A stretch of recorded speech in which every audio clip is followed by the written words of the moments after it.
Hello and welcome back to a brand new episode of the Pick a Side podcast. My name is Joel Moran and I'm here with River Brown, Andrew Velez, and Joe Dehls. And that's now episode 381. In this episode, we're going to debate if all questions around the Celtics get answered, if they win the title, what a championship would do for Mr. Luka Doncic, if Anthony Edwards got propped up too early in the Pacers contention window. We got a lot of topics on the show. First time we've been in the studio in over a week, so shout out to that. Make sure you guys like the video. Make sure you guys subscribe to the channel. W's in the chat. How you guys doing? No TV. Are we in 4K? We are in 4K. Okay. You ask that every time. Riv, welcome back, brother. First time in the studio. First time. Happy to have you back. In about 2 weeks, man. I feel good. I'm happy River to be back home. River Brown, question. Because recent conversations arose on X. River, we're throwing it away. The ER, throw it away. I don't really hear it much. You know, you don't call me that. Dehls doesn't call me that. When he announces you, he says, I'm here with River Brown. The professional way, yeah, but for the most part, we outside. He ain't saying River. Like, I just don't hear that too often. So only my mom calls me that. So, you know, I just prefer River. Your name's Riv on Twitter, right? Wait, we got to come back to what he just said. You said you prefer River. My so father. you don't like River, but you could River is fine. because No, bro, when you typed Riv on Twitter. Nah, because my father, like when he get mad at me, that's what he says. River. Yeah, but if he's chilling, he'd be like Rev, or he's just raising his voice, River. Like, but when you hear it from his voice, it sounds like it makes sense. So that's the only person that calls me that. Hey, it's not the only place that an A is better than if you use the ER. It's not the only place. What? Y'all didn't get that? Why did you say that? No, because it's not. No, but because if you use one, catch that, please comment. If you use one of the versions, it's one got that significantly worse. Is that not a fact? It's a fact. It's just funny that you said that shit. No, but I understand. That's why you don't want to be called River. You like River. I understand because of what? Yeah. Okay, I understand that. So it's like a subconscious thing with you. Yes, bro. Okay. Yeah, I guess for him, because he was born in the 19. So if a fan says River, you directly correlate that to something else. I would just be like, whoa, like if a fan be like, hey, River, can I get you up? Like, what? Like, it just catch me off guard. But River, all right, yo, welcoming. Hey, how you doing? River's really only for my dad. Like if I hear my dad, it's normal. Everybody else is like, but if I hear Riv, that's when I'm chilling, smiling. Okay. Well, my weekend was fantastic. What a start. Watching some great playoff basketball. We went out this weekend, had some fun at the Mets game. The Mets choked against the San Francisco Giants. But it was a lot of runs. That's the best type of game to go to. We were about to leave, and then next thing you know, Grand Slam. We're back. Oh, my God. Wow, what an intro to the show. Oh, my God. No, it was crazy. The Mets were up basically the whole game. Top of the eighth, dude smacks a granny, dead center. Yeah, I think it was 6-2, bro. We were just about to leave too. No, because I think that gave them the lead. It did. So it was 6-2 going to the inning. Then it was 6-3 because they singled in somebody, and then he hit a grand slam. It was 7-6 at the top of the ninth. Yastrzemski hits a home run. Then it was 8-6. Mets scored one off Lindor, and then they got the bases loaded. That's when Matt Chapman threw the ball over to first. I like your home run celebrations. It's the Apple's tough. Lights the Apple is fire. I like that. When the Mets are good, it's fun. They suck. They're terrible. They're horrendous. Shout out, before I forget, shout out to my brother Ricky. Derek White tee. We all got a tee from Ricky. I'm the only one wearing mine, I guess. I didn't get mine. Still waiting for mine. Oh, you guys, it's upstairs. Sorry, you got to remind me. Yeah, I legit. My fault, Ricky. I'll wear it next episode. I really didn't get it. The Anthony Edwards shirt, I'm not going to wear on the show because it's getting washed. I already wore it because I wore it to the city. So shout out to you, Ricky. And we sat down for some BDGE trivia. We did. We have a picture of Riv and Drew. And this is a picture where Riv is reacting very shocked that he understood Riv, what the game's purpose was. You should explain to them what happened. If you don't know what we're talking about, go on. I think we all retweeted it, but go on one of our Twitters. You'll see a picture of Riv just shocked and appalled, like he just saw, the second coming of Christ come outside the TV studio. What happened there, Riv? All right, so we get in there. First of all, beautiful studio they got, beautiful area. They're in a nice part in the city. It's a man vibe in there. Like you can just tell you in there with your fellas. So it was cool. We met the guys. and then we decided to link up. So Joel is kind of giving everybody like what they going to do. So me and Drew, we stepped up with Wavelength. Then we had Joel and John next up for whatever was next. And Dehls. Connect Four. That was fun. Yeah, and then Joel and Dehls was up for NFL trivia. And then me and Drew locked in for NBA trivia. So we had a good collection of guys. And to start off Wavelength, First off, Riv did not know how to play Wavelength. I didn't. And so he explained it to me. And for some strange apparent reason, I didn't understand the rules, but I didn't say anything. So we started the game. I was the first one. Drew kept his eyes closed. He didn't know. It was basically like they give you a number and you have to, whatever the topic is, you have to like give a something, an animal, a car, or a basketball player, whatever. Exactly. That's literally where the number would rank. So like Jordan Poole, he's like a what? Like a 30 out of 100. That's kind of what the example of what River's saying is. I thought the shit was 72. It was 27. So now, here's the thing, so and that's why it numbers pisses me off. Now, obviously, you see, I'm listening to this and like I'm reliving it. And I'm getting angry all over again. He's saying the number is 72. Yes. The topics were a drink, an animal, and a car. The three things that he gives me to describe a 72. A 7.2 out of 10. Yes. What's something that's just like a 7 out of 10? It's mid. Apparently, It's all right. apparently in Riv's eyes, a Blue 42 margarita. Which is our favorite bar, favorite drink from that bar. He goes and describes it as, hey, we just recently found out that Drew is 8% black. So, off this, we're going to go with Marvel's Black Panther and a Lamborghini. That's actually funny as shit. So what did I guess? Of course, 100. And it was a fucking 72. And when I read 27, I almost lost my mind. Because Riv obviously did not understand the rules, but it did not matter. We were terrible. That video should be out coming soon. And what's crazy is I don't even know if that was the biggest blunder of the day. That wasn't the biggest blunder we had. When we're put on the spot, we get blunders, man. I don't know. We were pretty locked in for the Connect Four thing, you guys choked. Dehls definitely had a blunder in the NFL trivia. You did. He was I just didn't know this shit. You guys were out here just throwing it away. Hey, listen, don't group me in that. I tried my hardest with Wavelength.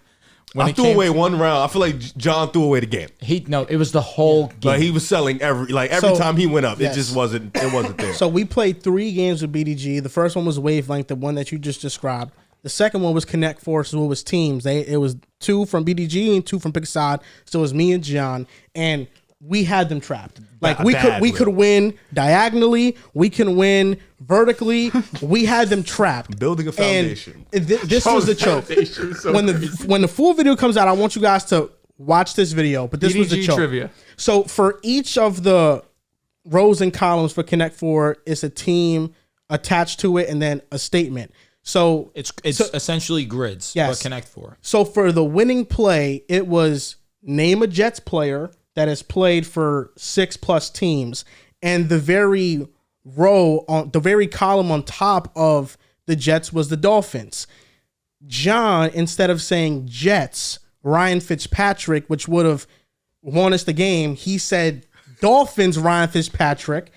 And gravity in this exists, of course, because you can't play this. He tried to and that's how we lost. That's how we lost. But they also clutched. Yeah, it's kind of crazy they just let that slide too, because it was like obviously John knew like we know where it has to go. If I put it in here, where it's gonna go. But they just said nah. So I was like, damn. No, for real, it was mad harsh because we knew what it was. Yeah. They were ruthless there. He's talking about I'm building a foundation and Connect Four, man. I was dumb sick. Yeah, we had another way to win too earlier. Yeah. For the Eagles, 100+ receptions. Yeah, that was tough because we didn't name AJ Brown. I think they went Terrell Owens was one of them. And they got it wrong. Yeah. That was wrong. And then AJ Brown just like, I'm waiting for Joel to say AJ. He's like, nah, let's just go CeeDee Lamb, build more of this foundation. I was like, okay. Hey, we made the video longer. No, he said that, but that was the 4th row because you had to put one at the 5th. Well, if you're not confident in the answer, then I'm get that. dreading watching that part of it back because I'm there on the sideline like, okay, we're about to win this shit now. We're smoking them. And seeing us lose that one, that was a punch to the stomach. And the third game, it was basically you versus the other guy. It was free for all. Dehls versus me versus Nick from BDG. He was kicking our ass the entire game. He was kicking our ass. Violated. Yeah. He choked though. The only reason I ended up winning was because it was one final question. And it was, what teams did Mark Sanchez play for? Shout out to the GOAT. And I was able to name all 4 of the teams that he played for. And brother Dehls was like, I don't know. I was like, Eagles, Jets. I do not know. He played for the Redskins and for the Cowboys. Crazy. Yeah. And then last one was NBA trivia, and we showed out for the NBA community. Yes, we did. We did. That was a fun Great time. times. Great times. Yeah. Cool dudes. Thank God we BDG won 2 in a trivia. row. Check it out. It was looking dark after game 2. Should have won almost all of them, realistically. Yeah, it was looking Wavelength, I'm not going to say we should have won. I'm not going to say that at all. No, because we messed up the 3rd row. If you knew the rules, maybe you would have won. I was good when I guessed. I said, Wavelength, I feel like I would have locked in on. I would have been I there. bet, but you didn't. We probably should have had Yato on Wavelength instead. You, That made more yeah, sense. chose high this route. key, high key. We would have been locked. We would have been. Should have had somebody else run for trivia, I guess. Yeah. Hey, one of us I won. wouldn't say that. At least, listen. At least we won. That got us on the board one way or I another. got a W. He won too. I was just here for the ride. I'm Jordan Walsh on the Celtics right now, but I was here. Now, We got Riv the dub. did win trivia in the basketball. It Facts. was a great win. And I feel like your guys' trivia round was much closer. Yeah, It was. Yeah. Everybody All 3 of was you guys close. were in it. I was up 3,000 points. Oh, really? You were? No, he started to get hot late because at first I was up, then Gut came up. The button thing was bothering Gut you. came up, then Drew started hitting the button and just started cooking up. I was at 5,400 points. This guy was at 2,400. I had to risk 3,000. Oh, shit. Yeah. Yeah. So you were the winner. You're the clear winner then. Well, but it's all right. Riv won. Better man than Same me. way that you won. Would have bet 1,000. Like, y'all I suck. thought about it. I was begging him bet the 5. I was like, bro, bet the 5. Like, come on, I bet didn't it want to do all. all that. I still came in I second didn't even know the place. question. I'm just like, I'm praying to God he doesn't know this answer. So you didn't bet everything. You just bet some. I bet enough so that if I got it wrong and Riv got it wrong, that I didn't know how many he bet. It was you would have won though. Yes. If we both got it wrong, Yes, he would have won. I would have won. But I didn't know the path. The path fucked me up. Path was tough. No, You they do finessed, you trivia clutched. great. It's very Oh my- easy. no, it's and amazing. It's funner, they do it too. amazing. I want to ask y'all something because I was driving home the other day, and I feel like rap right now is in a dry state because usually in every era of music, regardless of genre, but we'll speak on rap specifically, you have a big 3 that represents the era. 2010s is easy. Kendrick is Drake is J. Cole. That's the big 3. Does 2020 even have one? 2000, it was like 9. 2000, it was unbelievable. 2020, if I had to just go on a limb and say names, I think it's- Drake and Kendrick are yes, still in there. You still could, But you argue cannot count them. I just won't 'cause they're count from Drake. the- And yeah, I a won't. different era. If I had to say Before that last album, I would have Yeah. said Travis Scott. Travis, Lil Baby, Uzi, nah, He not in the fell off. 2020s. I mean, listen, people have strong opinions on Playboi Carti. That's one of my favorite artists. I would That last automatically. album, Whole lot of Reds, amazing. but in we're my talking opinion. about the consensus. I mean, If he didn't drop Consider- that last album, this first 2, they'd be like, yeah. But it's true. There's no consensus for anybody. It isn't. You could throw. It could Well, be at any Travis is point. It valid. could be at 21 any point, Savage. It could be 21. 21 It could Savage, be I would Baby. It actually could be put there. Gunna. Like at one point it was Baby. Then it went to Gunna. Then Future stepped back up. And then you had But no one's Travis been locked Scott. there. I think that's what we're saying. It's like no one's I think consistently Future has been- the best case. You could Future had- I well, would say Future so. not 2020s, But also, Yeah, he could be 20. if you were He's counting definitely more Drake in them, 2010s. for sure. But in 2020, 21 Savage probably has been the most consistent. Travis Scott, even though 2020 he dropped in 2018, where that was Astro World. Yeah. The project that he dropped in 2020, in my opinion, I didn't love it. I didn't love Wasn't Utopia.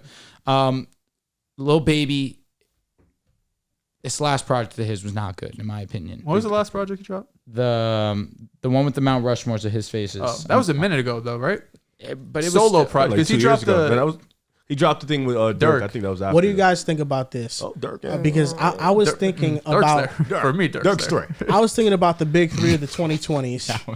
And I feel better like than in Travis this Scott. era, we moved to a different sound in rap.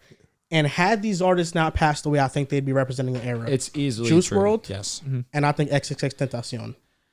And Juice WRLD. Pop Smoke. Yeah, Yes. Pop Smoke probably Pop, been That's one. another Pop star. Smoke, my You'd have been the Lord one. have mercy. Yeah. In He was my already- opinion, he I'm was not gonna lie, already he was gonna there, pass like- Kendrick. So is this Making era music just for- unfortunate? Like, it was just unfortunate that these artists passed I'll away? also respect Lil Peep because Lil Peep also was one of those that started that. I just think all these rappers aren't consistent. I think 21 in terms of features, he's extremely consistent. But his albums are good. They're not always the best. With Gunna. Savage Mode Sometimes 2 they go was years That without was a minute dropping. ago. Sometimes That you go was not 3 that years without an long. album, bro. 2019, 2020. Damn. If your was last it? project was 2021, how do I even rank you? Yeah, What about exactly. NBA Youngboy? Youngboy fell off hard. But then YoungBoy drops like 5 projects a year, and Yeah, I'm we ain't just got like, time for there's that no shit. way I could do this. You can't keep up. Nah, the music. He Nah. does too much. But he had it. This 2020. counts.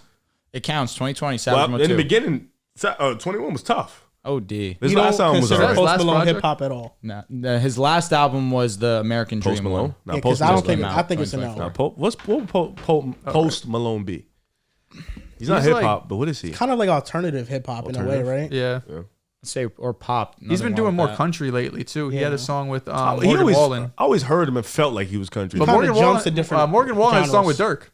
He's here, Yeah, Morgan that's Wallen's tough. becoming a superstar. apparently. Yeah, no, I mean, you got a song with.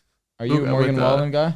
He's cool. He's not like one of my favorites. Interesting. I know you're the country guy of all of Yeah, us. So. Zach Bryan's the That's one. the GOAT. I've been locked in, but I mean, Dirk is better than all these top 3, 4 lists. Like I feel like Dirk has been more consistent than all these guys. His last 3, He's 4 had- years, He's has had, been- yeah, he really hasn't had a really miss of a good. project. In Put a him while. up into that category. That's my brother, man. I call him every day.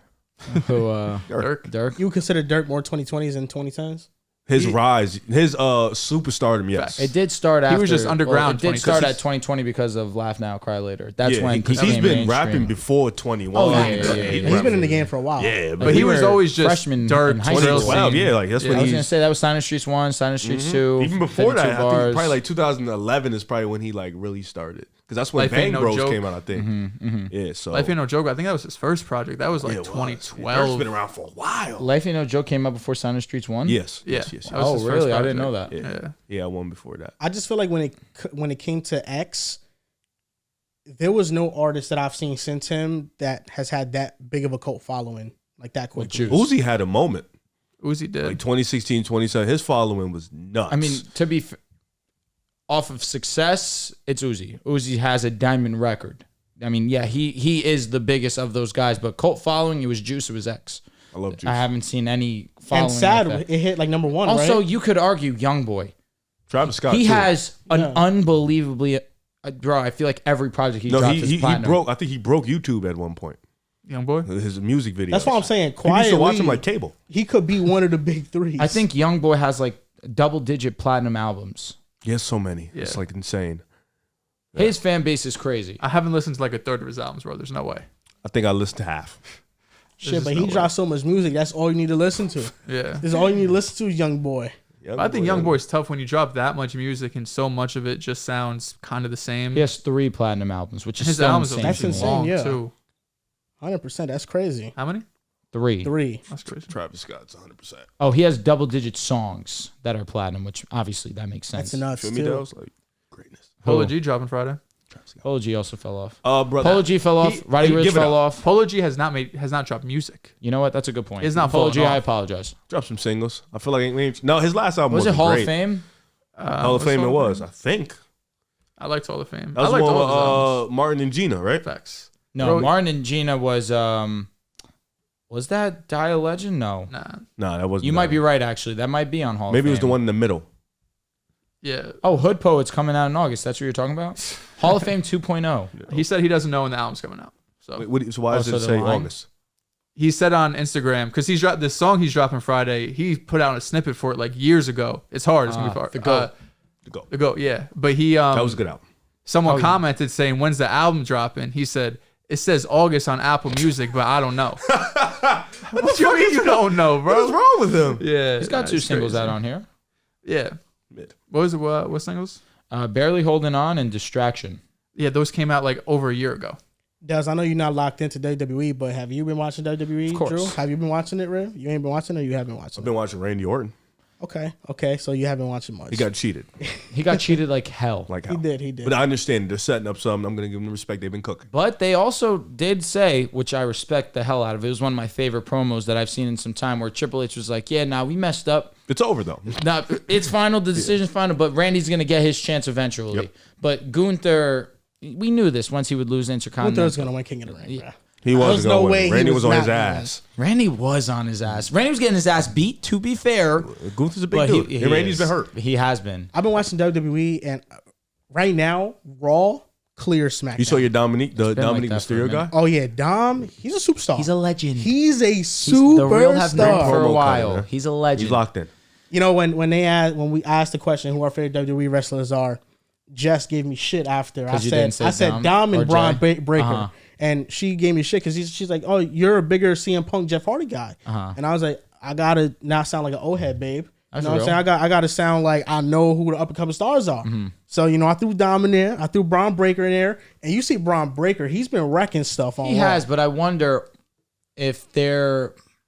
Let me not call him Goldberg because obviously we know Goldberg wasn't that great of a wrestler and his matches were quick. Yeah, but I know what you're saying. right, like his matches have been insanely quick, and more recently he just speared the shit out of Ricochet coming out of the stands. That was tough. But he is athleticism. That's really what his main attraction is. He's fast as shit. He's strong as hell. Yeah. But like, is he more technically sound? I know he has it in his bag. That's but a fair statement. What they've displayed, it hasn't really done that. I don't like squash matches. I don't like them. No one should Yeah, realistically. I think at one point in time it was cool, but as of now, it's played out, and I don't feel like it Gotta makes evolve. the wrestler squashing look good, and I don't think it makes the person being squashed they didn't look do good. that to Tiffany, and Tiffany is one of the biggest women in wrestling right now. Yeah, but I understand not putting Braun in King of the Ring just because like he was probably going to lose it. Mm-hmm. But I would have wished he would have had some better wrestling matches for sure. Raw right now, they're cooking up 2 storylines that I'm very intrigued. Alpha Academy. Alpha Academy Yeah. might be number 1 Fair. sneakily. Okay. Because Alpha Academy, Chad Gable, the heel turn has been generational. Someone called him annoying. I was like, okay, so he's doing his job. So you're just happy that what he's doing is working. The heel turn was generational when Maxine stopped him from hitting Otis. I just feel like we're all as an audience waiting for Otis to just snap. Break. The That's what fact we're that just he waiting didn't for. this past Monday was nuts. Yeah, he's a losing coward. me, but he needs He's to a lock coward. in. He needs to realize what's right for him. And then, I mean, of course, Rhea Ripley, Liv Morgan, the Liv Morgan Revenge Tour. That shit's Dominic number one. Mysterio now being involved It's in about to it. be Custody Part 2. You remember Part 1 I don't even know with what Rey you're saying. Mysterio and Eddie Guerrero When where they fought fought for for the Dom. custody of Dom. Had the ladder match. Yes, now it's that about was to be, nuts. and now, bro, it's Yeah. about to be Part 2, but with Rhea and I was Liv. sick. I'll be honest. I don't know what's wrong with Vince McMahon. What do you think's going to happen with that? I would not be surprised to see Dom switch sides like Lita did. You think so? And they said, what's her name? Becky's about to take some time off, right? That was Because she was supposed to take interesting. time off before. Yeah, to focus on being a mom, which I respect, of course. I mean, she's dedicated. I love watching Bianca Belair, man. That's a woman. How about Jay Cargill? That's another woman. I kind of hope. I hope that Dom doesn't betray Rhea, but I know it's coming. It's inevitable. They're about to just break don't know up, right? I hope the group? Judgment Day breaks up. Yeah, that's I'm what I'm saying. over The them. Judgment Day, yeah. I'm over them. I also am over them because I think Finn deserves better. Mm-hmm. Finn has been getting the short end of the stick for almost like 2 years now. He's like relegated to like the tag team role. You know? It's He used to be tough. you know how Edge for matches and matches and matches just kept on losing because he was trying to boast up these other wrestlers. They've kind of put Finn in that spot, even though he's in the prime of his career and he's good enough on the microphone in the ring to be his own star. But now they kind of put him as the B guy on one of the bigger factions, probably the biggest faction. What do you think outside about the Damian bloodline. Priest?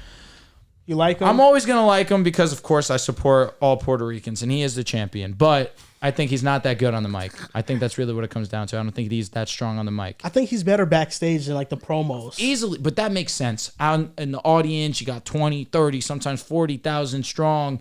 The environment can make you get a little bit nervous. But when you're backstage, kind of like we've seen with Dom. Dom is amazing both, truthfully. But backstage, that's a superstar. He can't talk when he's He outside. can't, exactly. But with Damien, I feel similarly, like you mentioned. But yeah, I don't know. I don't know what it is. Maybe it is his mic skills that's drawing me away. You know, I feel like the best storylines are the ones that are able to be great, even if they don't feature a title on the line. Okay. And I feel like that's what's so great about this Dom storyline, even though it's featuring the women's championship, but like for him, it's nothing for him in it.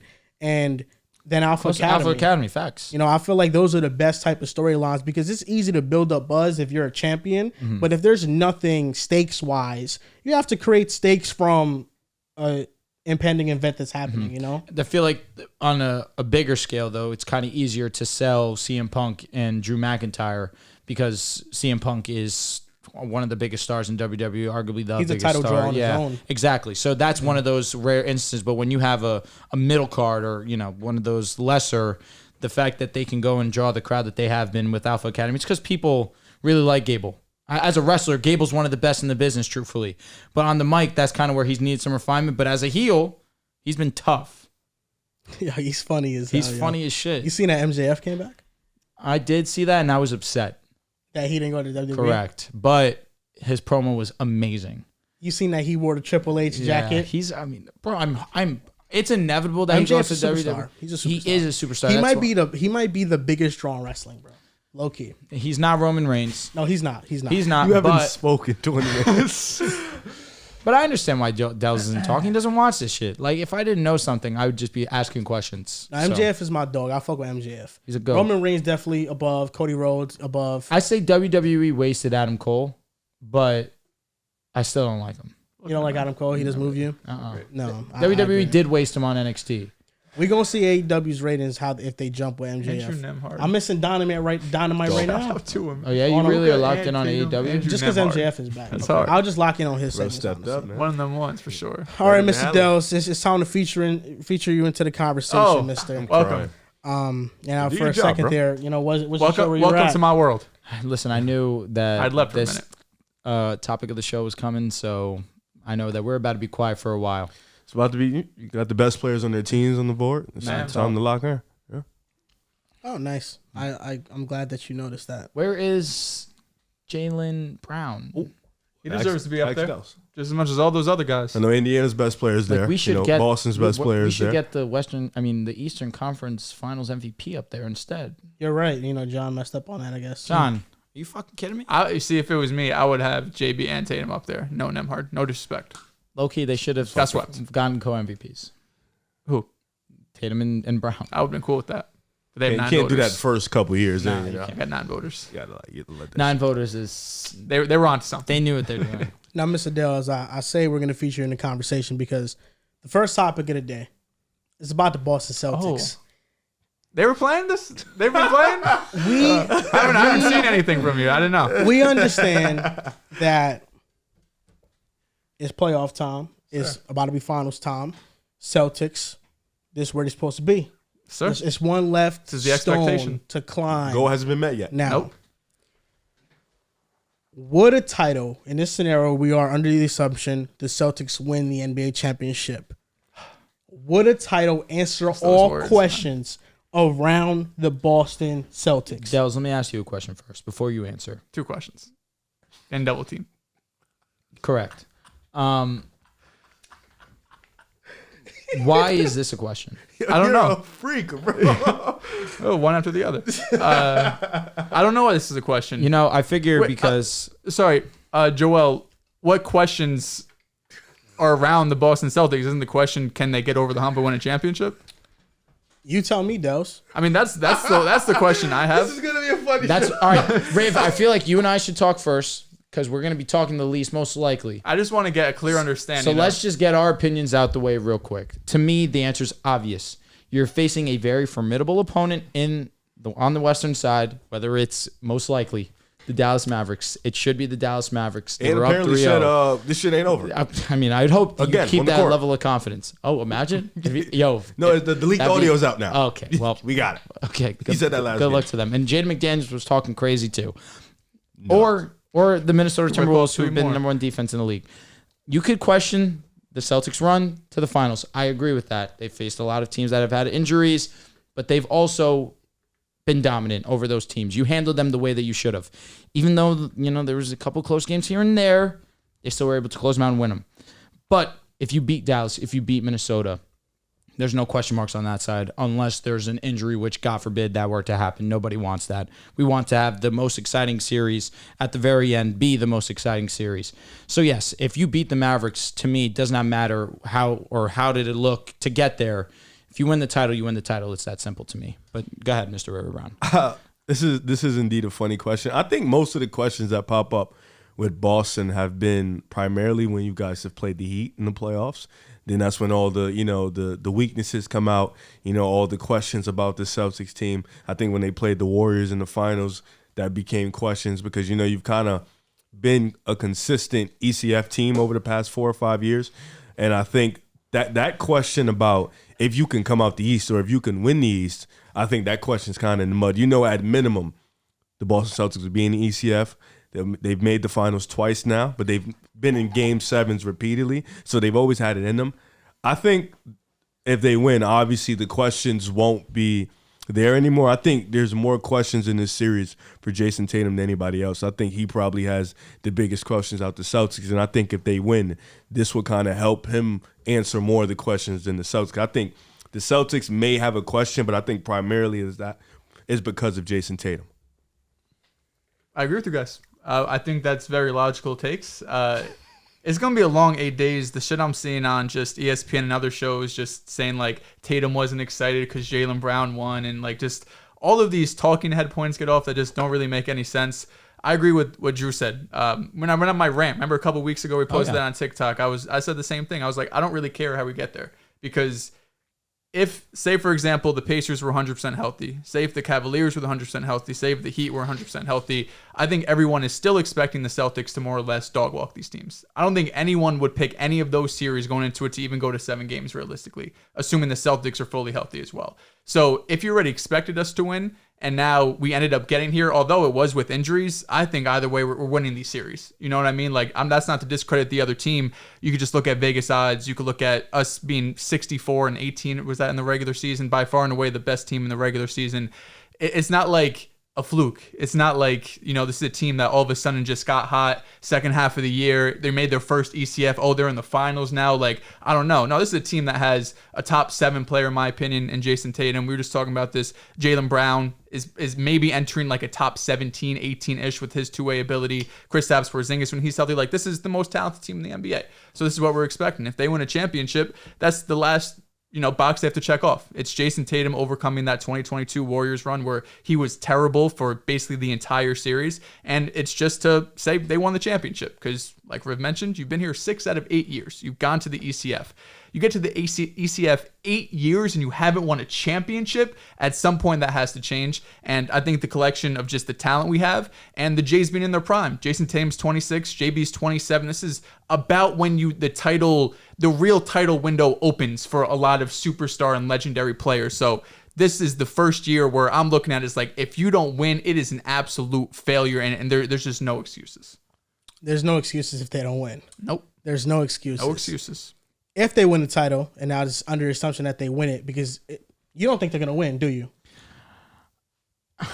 Wait, don't answer. Save that. I don't know why he put you on the spot. No, recently Drew has said that the Mavericks are winning the finals. He did say that. I did see them say that. Yeah, he said that on the last that. live. He tweeted it also. So the obvious answer, you think is not going to happen. They're not going to win. You don't think they're going to win. That's your fault. You did it to yourself. Oh, shit. What's funny, oh, man. Let's save this conversation, but keep going, Joe. I apologize. No, we can say the conversation. I just want your answer. I don't want to have a conversation. I just want your answer. You think they're not going to win. Are you still dissecting the series? Yeah, I still need to see what goes on to what happens with Lively. Is KP going on? I really still have to. What's Lively playing tomorrow night? He's questionable. He should be fine for the finals if he's questionable tomorrow. That's fair game. You got some time to process it. Yeah, I wouldn't be surprised if he changed. You could change with the Clippers. No, wouldn't be sure. surprised. That's true. So I will say this: we can't just chalk them in to win a championship. I think Dallas is going to get past Minnesota. Luka Doncic is an all-time great player. But the whole question was if they win championship.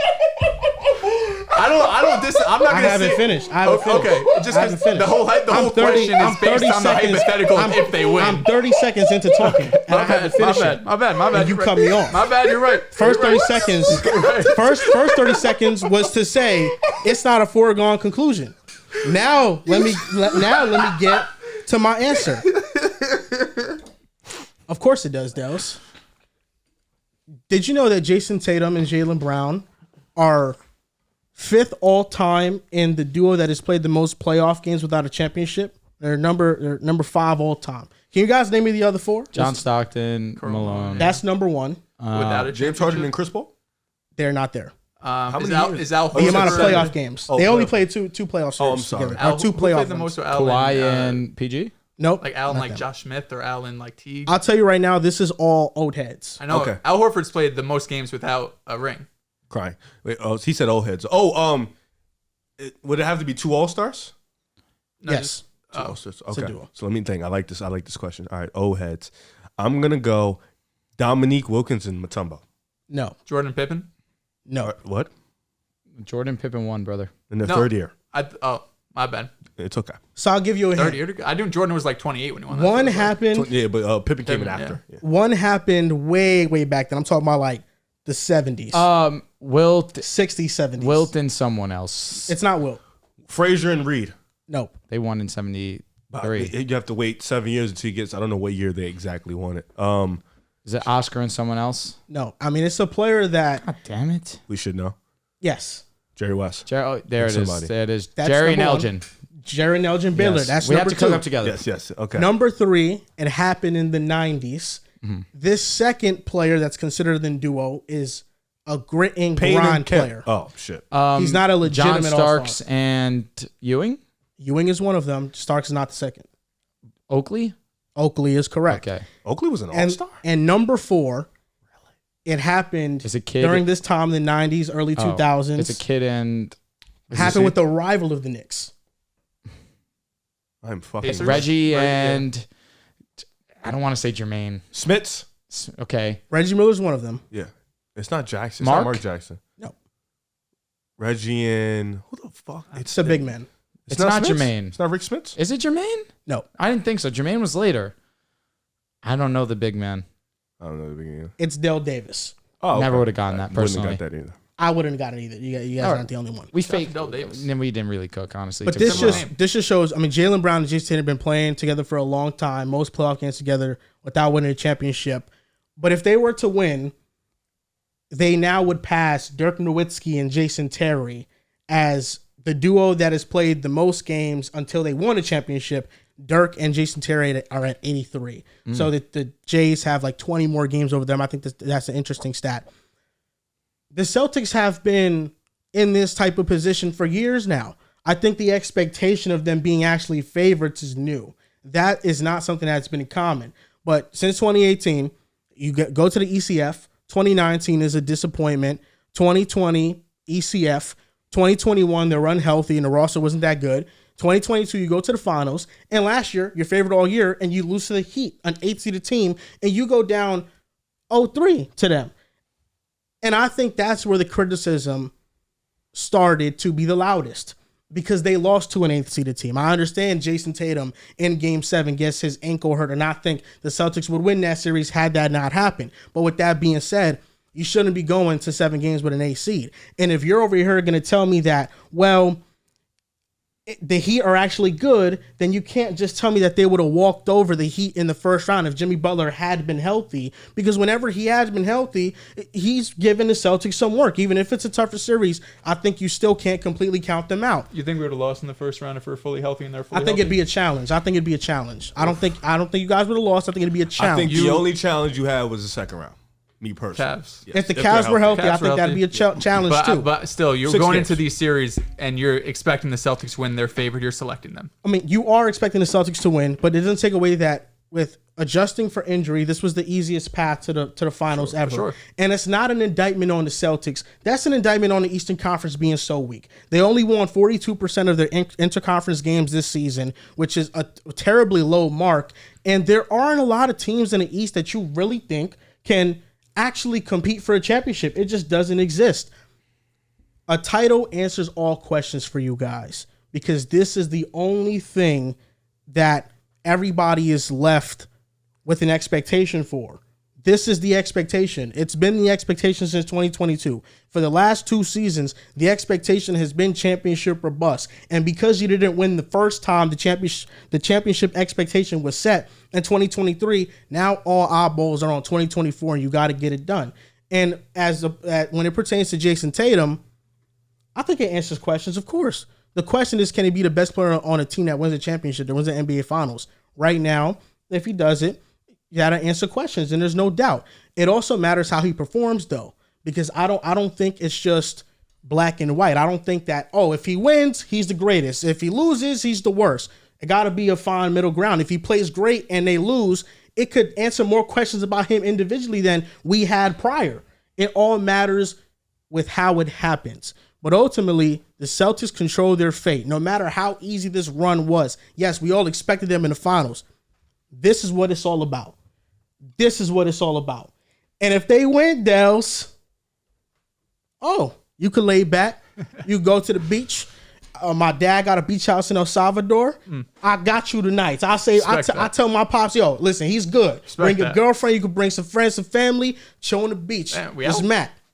Sounds tough. That's on you. And here's another thing. If they win, I will admit I was wrong. And you could find me all the clips of everything I said on the Celtics all year long, for however long you've been on the show. And you could confront me with them. And I'll answer to each and every one. That was already planned. So, I mean, you're telling me that ain't nothing new. That was already planned. I'm glad you had planned that out. But I'm hoping that you ain't playing it out for no reason. Bar. Because weak. You know what I think is going to happen. What do you think I think is going to happen, Riff? Dallas is going to win. What would that happen? How would that universe look like if Dallas were to win? It would be a disgusting summer. A universe that you're living in right now, Drew. It's true. It would be a nasty summer. They've been Luka playing has some a ring. really good ball. I don't even want to know what the talks around Tatum would be like. Kyrie didn't got one. Another one. Luka is entering like fucking Jokic level with the ring because he'll get the MVPs. I'm certain of that. If he wins a championship this year, he will. I'm putting every single dollar I own on him to an MVP next season. Yeah. Luka Doncic if he wins a championship. So I just have one question before we move on to this. Yeah. Just crystal clear. Tatum in the ECF averaged 30, 10, and 6. I don't know. I feel like you weren't blown away by any of these performances. What does he have to do in the finals? So just so I could get like a barometer, because I thought Tatum played pretty damn amazing in the ECF, but I feel like I'm in the minority a lot of time when I say that. I don't think Tatum played bad or poorly in the ECF. I thought he played great. Okay, cool. Yeah, it's as simple as that. The issue that I have watching Tatum is that we've seen him in the playoffs, if I'm not mistaken, these last 2 years fall off as a three-point shooter. It's happening again. It's happening again where he shot 30% in this ECF. I feel like that's the main reason why we didn't see Jason Tatum walk away with the Larry Bird MVP. Because total points, he had more total points. He had more total assists. When it came to steals, I think JB had 3 more than him, had 1 extra block. Obviously, when it comes to turnovers, JT is going to have more because he usually does have more on-ball responsibility. But the three-point shot, it really boggles my mind how in the regular season, we saw him start the season shaky. But as the season progressed, he really did pick it up. If I'm not mistaken, finished the season at 37% as a three-point shooter. That's great. He got hot second half. That is a great mark. To fall off of like we've seen in these playoffs as a jump shooter, it's been great to see him, or it was great to see him be more aggressive as this series did go on, finishing at the basket, a very high clip. We know they can do that. But the three-point shot not falling, that can be a concern, especially for the fact of now, how are we relying on offense now if KP's out? Yeah, I think regardless of the shots not falling, he's going to get the respect of the defense, which I think matters a lot, being able to close on, attack on those closeouts. The Celtics, this whole series, I believe it was their second worst three-point shooting series since like 2018. They did not shoot the ball well. The Pacers did in the regular season too. I think they limited to the fewest amount of three-pointers and one of the lowest, if not the lowest, three-point percentage in the league. So this is a team that emphasizes that clearly. And I feel pretty good that we could shoot as poorly as we did and still manage to, although not an amazing team, still sweep them and take care of business, especially in the clutch. Yeah, I'm looking at three-point percentage. JB was awesome, 37. Drew Holiday was awesome, 41. I mean, really, he was unbelievable this series. He averaged like 18, bro. Derek White, these last 2 series, has not been anywhere near he was at that first series versus Miami. And then, of course, Al Horford, he just had that one game where he goes and he hits 7 threes and he shoots almost 40% from 3. But JT obviously took the most amount of threes, took 36 and shot 30%. So when it comes to three-point shooting, especially when you've been such a great three-point shooting team, where it doesn't necessarily start with Jason Tatum as your best three-point shooter, he's a huge part of it because he's obviously taken the largest volume of them. So if you guys aren't going to continue to be this prolific three-point shooting team that you've shown to be all season long, then we need to see Jason Tatum be more aggressive, which I do feel like he will do that. He'll die on his sword. I feel like with me, my problem with him is just as a jump shooter. Early in the season when I said I don't think Tatum has an elite skill on offense, that's what I was pertaining to. But he is an elite finisher. I think when he gets to the cup, is he elite at getting to the cup? Does he do it with the amount of volume as elite finishers? Oh, this series did a pretty good job. I agree. Yeah, This series, this was the best we've seen him in a while, though, in my opinion. Yeah, but this series also got to Let me not understand. say best, more so most aggressive. Indiana is a pretty terrible defense. I don't think anybody is saying that they're a great defense. And by the way, one of these last live streams when you asked who Anthony Edwards did it against, he actually did it when Siakam played. If you remember, it was the game where Anthony Edwards had the game-winning block. You never looked at my screenshot I sent you? No, I didn't. When Ant averaged 14 points against the Magic in 2 games. Oh, no, I didn't. I didn't know you sent that to me, actually. I had no idea. No, he killed the Pacers this season. And he killed them. And I'm not making it as an Jason Tatum thing. I just, it just came back to my memory, so I wanted to tell you. But my biggest gripe with him is a jump shooter. He's been averaging 30, and his jump shooting has been terrible. His mid-range shooting, his pull-up shooting, what he's shooting on jump shots. I mean, it's all terrible. Which is great. And you mentioned the stats, too. You put it up on X because someone had commented back to you. He's shooting 42% on step-back threes, if I'm not mistaken. 44. Even better. And then 72% in the restricted. Yeah, those are the two bright spots for him. 72 is nuts. That's insane. 72% restricted area. It's a great number. Credit to him. I just have trouble seeing how it's going to happen against Dallas because Anthony Edwards is one of the league's best finishers, and he's shooting 20% in the non-restricted area. Is KP playing?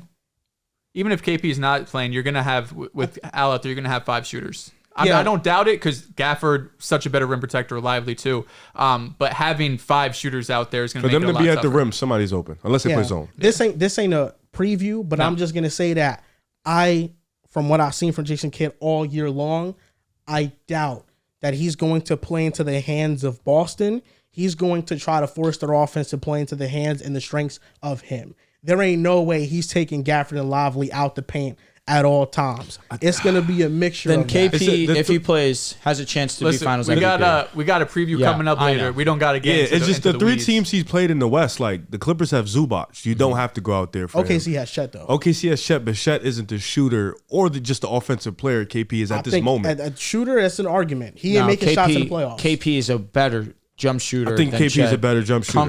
He's definitely more refined as a jump shooter. Yeah, but OKC still their offense then Minnesota forces you to play 5 Rudy out. out there. Yeah, but OKC forces you to play 5 out. Yeah, I thought Dallas handled their defense pretty well. But remember, Chet was missing open jumpers too. No, he was. I mean, we didn't expect Chet. We expected him to be better, to shoot better from 3. But hey, I mean, like I said, it's not a preview. But Kristaps coming back from an injury, and who knows how the rhythm that's going to be? Because that could fluctuate. We can't just go into it being like, yeah, he's going to hit 50% of his threes. It's all about getting the respect, though. If he can get the respect, then he start hitting them things. It's like, oh. I mean, I've seen KP all season long be a dog. Like looking at the last 8 playoff games for Jason Tatum, that's where I think he started playing really well. 13 for 37 on mid-range shots, 35%. 20 for 59 on above the break threes, 33.9%. 7 for 30 on pull-up jump shots, 23%. 8 for 24 on jump shots, 33%. And then 8 for 18 on step back threes, 44%. So he's hitting that at a high clip. From what I've seen and what Dallas likes to do, if you can't hit that mid-range shot, we saw with Anthony Edwards in this series. If you're not taking that, if you're not hitting it with confidence, they have you in a box. Do you have, I know you said 72% in the restricted, but do you have the attempts? The attempts. I can find them. That's pretty easy. Wait, let me see if I do have them actually. It's just clogged, man. It's a little bit clogged from Minnesota. Because Miles, listen, I'm with you. Their defense. Second quarter last game, they had Nikhil out there, Rudy Gobert out there, Kyle Anderson out there, and Jaden McDaniels out there.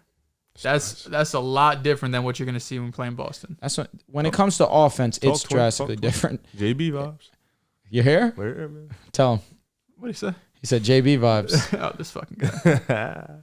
Stay on that side. Stay on that side, please. See, you're not welcome, man. Sorry. He's not welcome. You're not welcome. He's not. After the nasty, especially Jalen 54 Brown, attempts in after 8 the shit games. you said about God him. damn. I don't want to be really in there, It's my troll era. In 8 games? 54 attempps. So he's getting into the paint like 6.7 times. He's attempting it. That's firm. In the paint, yeah. No, he's been really good in that area. He's been really good in that area. And I'll give him credit. But my thing has always been as a jump shooter. That's where I feel like he got to take over. And I hate his form. I understand his mid-range shot is pretty. When it goes in, it's pretty. Nah. I hate that shit. When the It's just the wind-up. The wind-up's ugly. Wind-up, man. But going up, it looks good. Luka Doncic, if he wins MVP, man. He's going to win that eventually. But If Luka Doncic wins a championship, I'm hard pressed to find. That's crazy. I'm hard pressed to find any player Luka Doncic's age that has accomplished as much as him if he ends up winning a championship. Tim 6 Duncan. seasons in the NBA, honorable mention for sure, probably better. He's all-time great. Kareem Abdul-Jabbar. Luka, 6 seasons, 5-time All-NBA teams, Johnson. 5-time All-NBA first. Just say teams. 6. This wasn't the 6. They counted already. It's 5 and 5. Yeah, it's 5. Okay. 5-time All-NBA first teamer, which means that in the last 5 seasons, since his rookie year, remove his rookie year, every season Luka Doncic has been one of the 5 best players on the planet in that given season. Scoring champ, 5-time All-Star, 2 Western Conference Finals appearances. If you add a finals to this resume, who also before the NBA, EuroLeague champion, EuroLeague MVP, second all-time in playoff points per games, only behind Michael Jordan. Career averages of 29, 9, and 8 on 59% true shooting. He's a flawless offensive player. And he is on a short list of other all-time greats that accomplished just as much as a young age. LeBron James at 24. 1 MVP, 5-time All-Star, 5-time All-NBA, 3 first teams, 2 second teams, 1-time all-defensive team, 1-time scoring title. He also won Olympic gold. Luka would be more accomplished than LeBron at that same age. Magic Johnson, 2-time champion, 2-time Finals MVP. Magic's more accomplished. Yeah. Yeah, I think it'd be a lot of the old guys. We're putting Luka in this type of company though. It's not just wow, he's great. No, it's wow, he's all-time great. And I think as an offensive talent, this is one of the best offensive players that we're witnessing right now. Dallas doesn't even have the personnel to play into the full hands of how Luka Doncic wants to play, which you want to spread the floor out. PJ Washington, Derrick Jones Jr. have been great additions, but you'd be lying if you said like they're reliable 3-point shooters. Yeah, they fell off. And they're still able to get that output offensively from him because of how great he is. This is the number 1 defense that he's going to work on in Minnesota. They've thrown different coverages at him to try to get him off his game, and each time he's picked it apart effortlessly. Luka is one of the best players that we've ever seen. I'm pretty certain of that. He's on a short list. You can't name 5 players from 2000 that are probably better than Luka and having the start that Luka's having. He's an all-time great already. If he wins a ring, go ahead, brother. I think talking about accomplishments and what you've done in the first 5 seasons, I think you can probably only go to the older guys who are probably drafted, like Magic, Bird, drafted to teams that Magic were really played good. in a weak West. Yeah, so Closest is Timmy. I think Timmy has a better first 5 years just because of the rings, the accomplishments. I say closest Defensive in terms teams. of just the teams he was carrying weren't that good, so I think he's definitely up there. So really our guys, like Steph wasn't drafted to the best situation, didn't have, the best situation. James Harden, he went to the finals, but he wasn't, his first 5 with Houston where he was really the man. Team wasn't too great. It was good, but it wasn't like a championship level team. And then LeBron, he's probably the guy who's been, MVP, all NBAs. He just doesn't have that ring. The thing, that's what's really separating him. It's if Luka gets that ring, that really puts him in a different conversation. But like LeBron, he has I feel like he has the individual stuff, like the MVPs and all that, but that ring really cements yourself as one of the best. It begins his trajectory of being the Patrick Mahomes of the NBA. You look at Luka Doncic, Joel already went over it. It's a 5-time All-NBA, 5-time All-Star, scoring champion already. He has accomplished everything that there is to accomplish outside of winning a finals and being finals MVP. An MVP, we understand that's going to happen inevitably. I'd argue, like I have all season long, that this should have been the MVP. Luka Doncic, throw away advanced analytics. You just look at one of the more impressive regular seasons that we've seen. It was Luka Doncic, especially with the supporting cast that he did have. It's like Harden versus Giannis, really. It's crazy though. You think about it. What if he really doesn't get like more than 2 MVPs? Because people probably thought this about Kobe and like Tim Duncan. Like he should have more For sure. If he stays healthy, he's going to. There's a listen.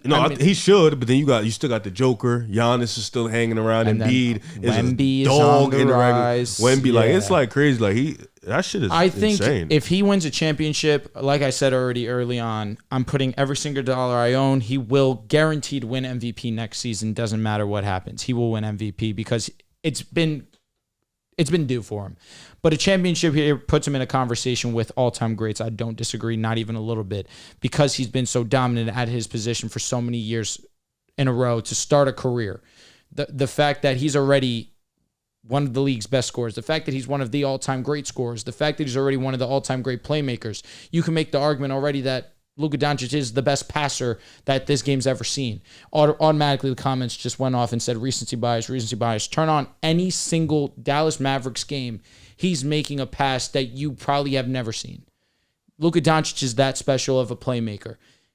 What's just missing is a championship. And with a championship, he puts himself in unbelievable conversations, especially at the age of 25. And he does it against the Celtics team, which he's going to go in as, I mean, there's already lines out. I think the Celtics are like minus 220 or so. I think even though the world we live in right now, a lot of people are hating on the Celtics, I still think the Mavericks, just even as a non-biased view, are pretty decent underdogs in this series. I don't think it's quite the level of last year with the Heat and the Denver Nuggets, but I don't know if it's that far off. If Kristaps Porzingis is healthy, you go through the three teams he went through, although the Clippers were banged up, but the OKC Thunder, who, although they were young, were the number one seed in the Western Conference, a brutal Western Conference. You go through the Timberwolves, who had the number one defense and just defeated the reigning champs in 7 games. And then you go through the Boston Celtics, who had a historic regular season, or on their way to historic postseason, who have the most talented roster in the NBA. This is a run that's going to go up there with some of the best in NBA history. And it's probably not even fair that it's so black and white that if he wins a ring, he gets put in some insane historic company. And if he doesn't, it's still historic company, but it just doesn't hit the same because you didn't win a championship. Because it just, how great the Celtics team is, it's hard for really any of these greats to have gone into Luka's place and beat this Boston team, just because I don't know if they're quite on the same level from a talent perspective. Listen, I could be wrong in 2 weeks and you guys can come back to this, but if Luka is able to win this run, my biggest part is it's one of the hardest runs we have ever seen from a player of his standard. I think that 2022 Celtics team that Steph beat, I don't even think they're on the same level. The fact that Jason Tatum was 24, the fact that you didn't have Porzingis, you had Marcus Smart, now you have Drew Holiday, who's such a better shooter and arguably a better defender because Marcus kind of fell off in the playoffs. He got a little banged up. And Porzingis, I don't know if I mentioned him, but this is a super challenging run Luka's on. And if you get that ring at 25 and you're beating out guys like Michael Jordan and LeBron James, like that company is so rare on top of having all of the regular season accolades. I don't know if it's Mahomes yet because Mahomes got 3. He's just on. Oh no, he's on different trajectory. Time. But I see where your thought process is, like at such a young age to have this much accomplished. You know, there's another one, Giannis. Giannis, I believe, was 26, 27 when he won his finals. 2-time MVP, Defensive Player of the Year. Well, how old is he now? I believe he's 30.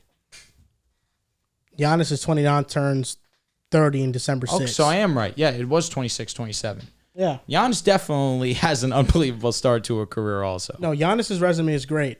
Luka Doncic, which you mentioned, Dehls, this would be the hardest one that I've seen since maybe the 2011 Mavericks. Given the expectation for the Mavericks coming into the playoffs, people didn't believe in what they were doing in the second half of the season.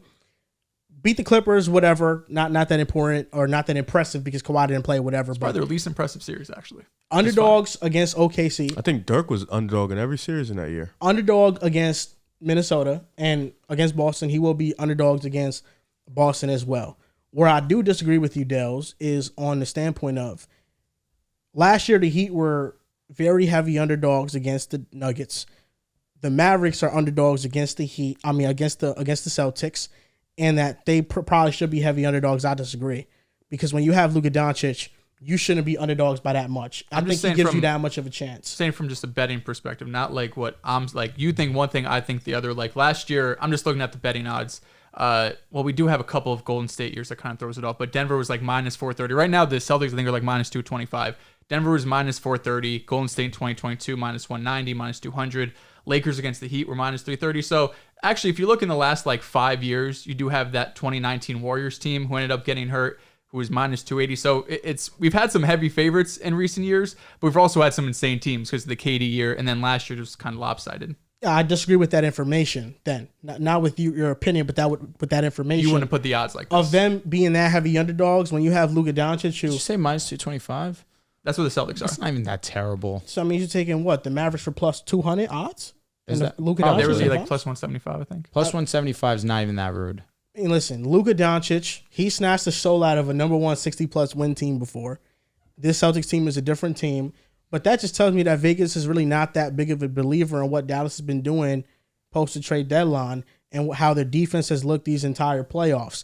If the Mavericks are able to close out Minnesota in 5, I don't think they will. I think it goes to 6. I think they close out in Dallas. But if they're able to close out the series relatively early, you're giving them rest to prepare for this game. I like it given the gauntlet that's been out west for them. Giving Boston rest. I feel like I should have done this on the reverse side. If Dallas is plus 175, they're actually kind of more favored than not. Like you had the Heat plus 330, Celtics 2022 plus 280, Bucks plus 165. So it's kind of more on par than anything. Well, it makes sense for the Heat because Jimmy Butler's not a legendary playoff performer. Luka Doncic is. I think he is. Never said he was. Yeah. You look at me. Just making sure there's the tier gap between the two. Throw some respect on Jimmy Butler's name. Why you had a Jimmy strike?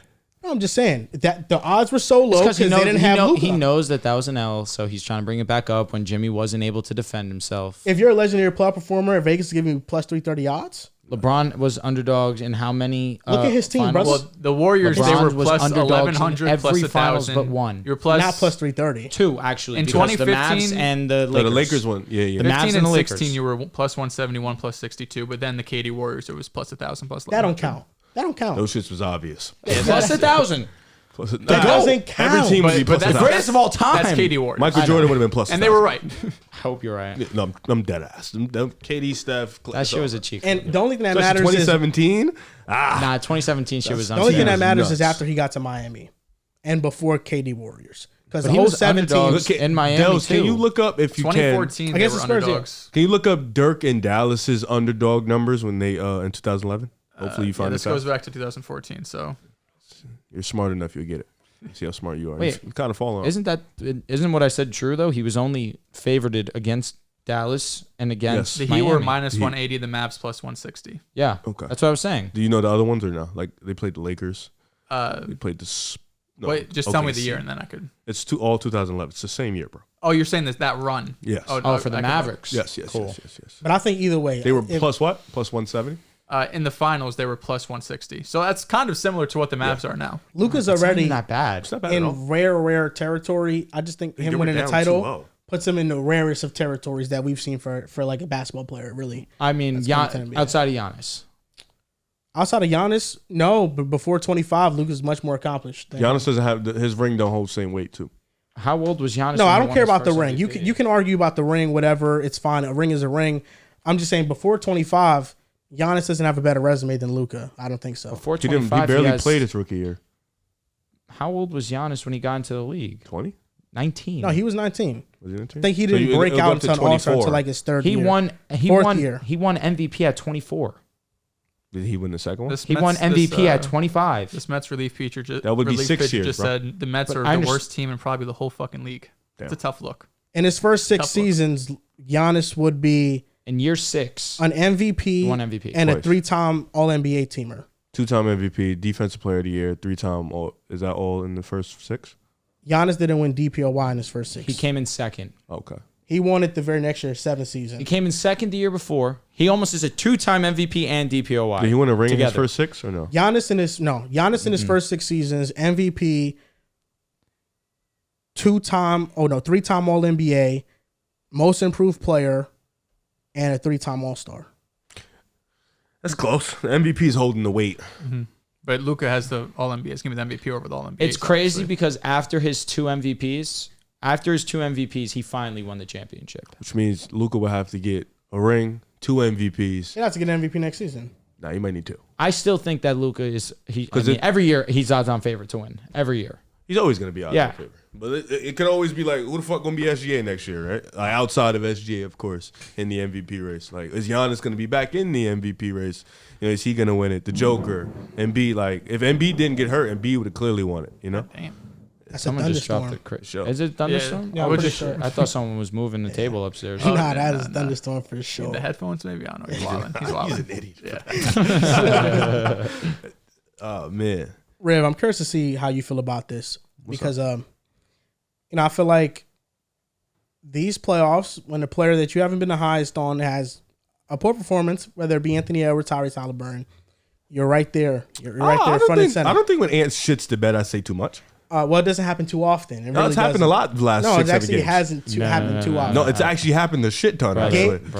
Game 1 and game 2 against Dallas, yes. Game 3 and game 4, that was he's been like 3 great. days ago. Game 3 and game 4, he's been great. Yeah, but game 7, Denver, shitty. Game 5, he wasn't that good either. He's played 15. Bless you. He's played 15 playoff games this postseason. I think maybe about like 6 of them. 5 of them have been bad. His splits are still amazing. Or his. Yes. They're amazing. No, for sure. Phoenix carries it. No, he had a was great stinker against against Denver. Phoenix. He did. Game 2. Does not matter. He had one stinker. His true shooting percentage for the playoffs is still 60%. For sure. Oh, yeah, he's been arguably the most efficient player in the playoffs. I mean, I'm just curious. Do you know Luka has more playoff games under 35% than over 50%? Tatum has a higher true shooting percentage than him. Well, them first couple rounds, he was underwater. Against Denver, where Phoenix was carrying Anthony Edwards splits. Against Denver, Ant-Man averaged 28, 5, and 6. 50% from the field, 37% from 3, 85% from the line. You saw some stinkers, though.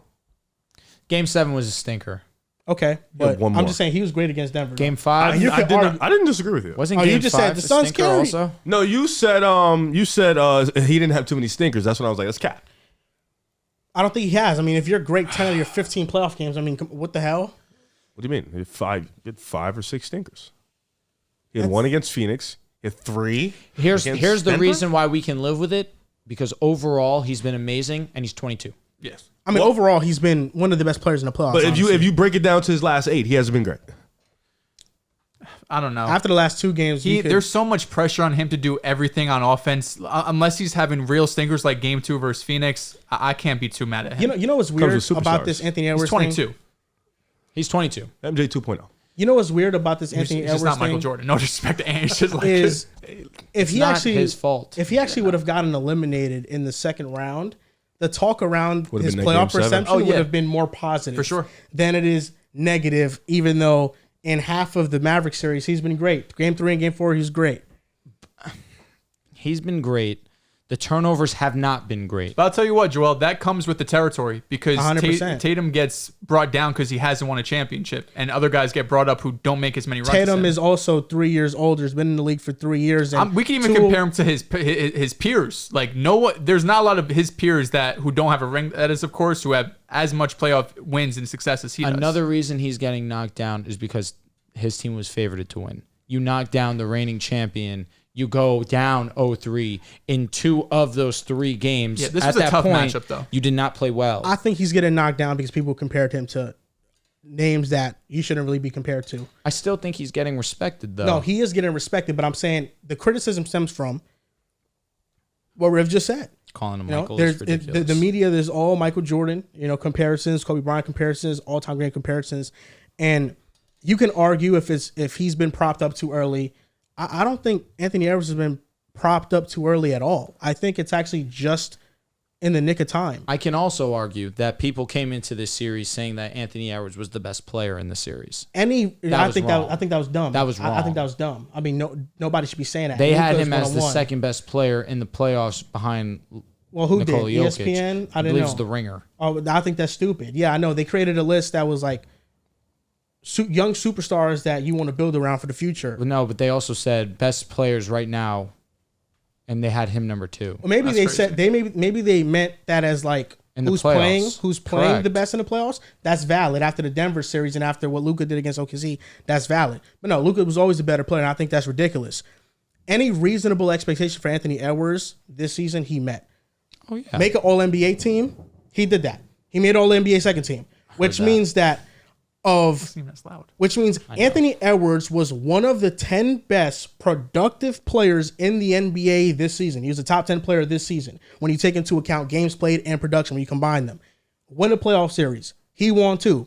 He's in the conference finals. The last time the Timberwolves were in the conference finals was 2004. Heck, the last time the Timberwolves won a playoff series was in 2004. That was 20 years ago. So this 22-year-old just led the Timberwolves to a conference finals in a team's first playoff win in 20 years. After 13 seasons without making the playoffs, after all those years without winning a playoff series, and he's averaging 27, 7, and 7, 48% from the field, 38% from 3, with 440-point playoff games in his career, which ranks second all time, only behind Luka before age 24. And he's had back-to-back 40 balls in these playoffs, and the only player under 23 has done that has been Kobe Bryant. So Anthony Edwards has done some historic stuff, and on defense, he has a 39.5% defensive field goal percentage. He held Jamal to 30% from the field. And this series, when he's guarded Luka, he's holding him to 34.8% from the field. Tell him to guard him more. And is shooting 57% in the clutch, 50% from three in the clutch. He's been one of the most clutch players in these playoffs. He dominated a Kevin Durant and Devin Booker-led team. He beat the defending champions in the 7-game series, down 3-2, won 2 games in a row. And you can argue, him or Jokic, who performed the best in that series in totality, that could be a toss-up. And this is all at 22 years old. And the defenses he's faced in the playoffs this far in his career, Grizzlies 4th in defensive rating, Nuggets 15th, Suns 13th, Nuggets 8th, Mavericks 18th. Ironically, the best defense is the lowest one defensive rating-wise. That's an average defensive rating of 11.6 in his playoff career. And in his first 26 playoff games in 4 seasons, 11.6 not okay? That's a very good defense. That's not something. I think what he's saying is this is respectable defenses. It's not elite, but you don't throw these numbers away. Gotcha. First 26 playoff games in first 4 seasons, Anthony Edwards is 6th all-time in points per game. Second all-time since 1972. Only player over him is Luka Doncic.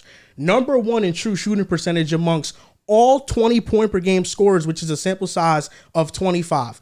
Third in box plus minus behind Luka Doncic and LeBron. Third in game score, which is a stat that Basketball Reference calculates to see who had the best performances. Third behind Luka and Hakeem Olajuwon. He wasn't propped up too early.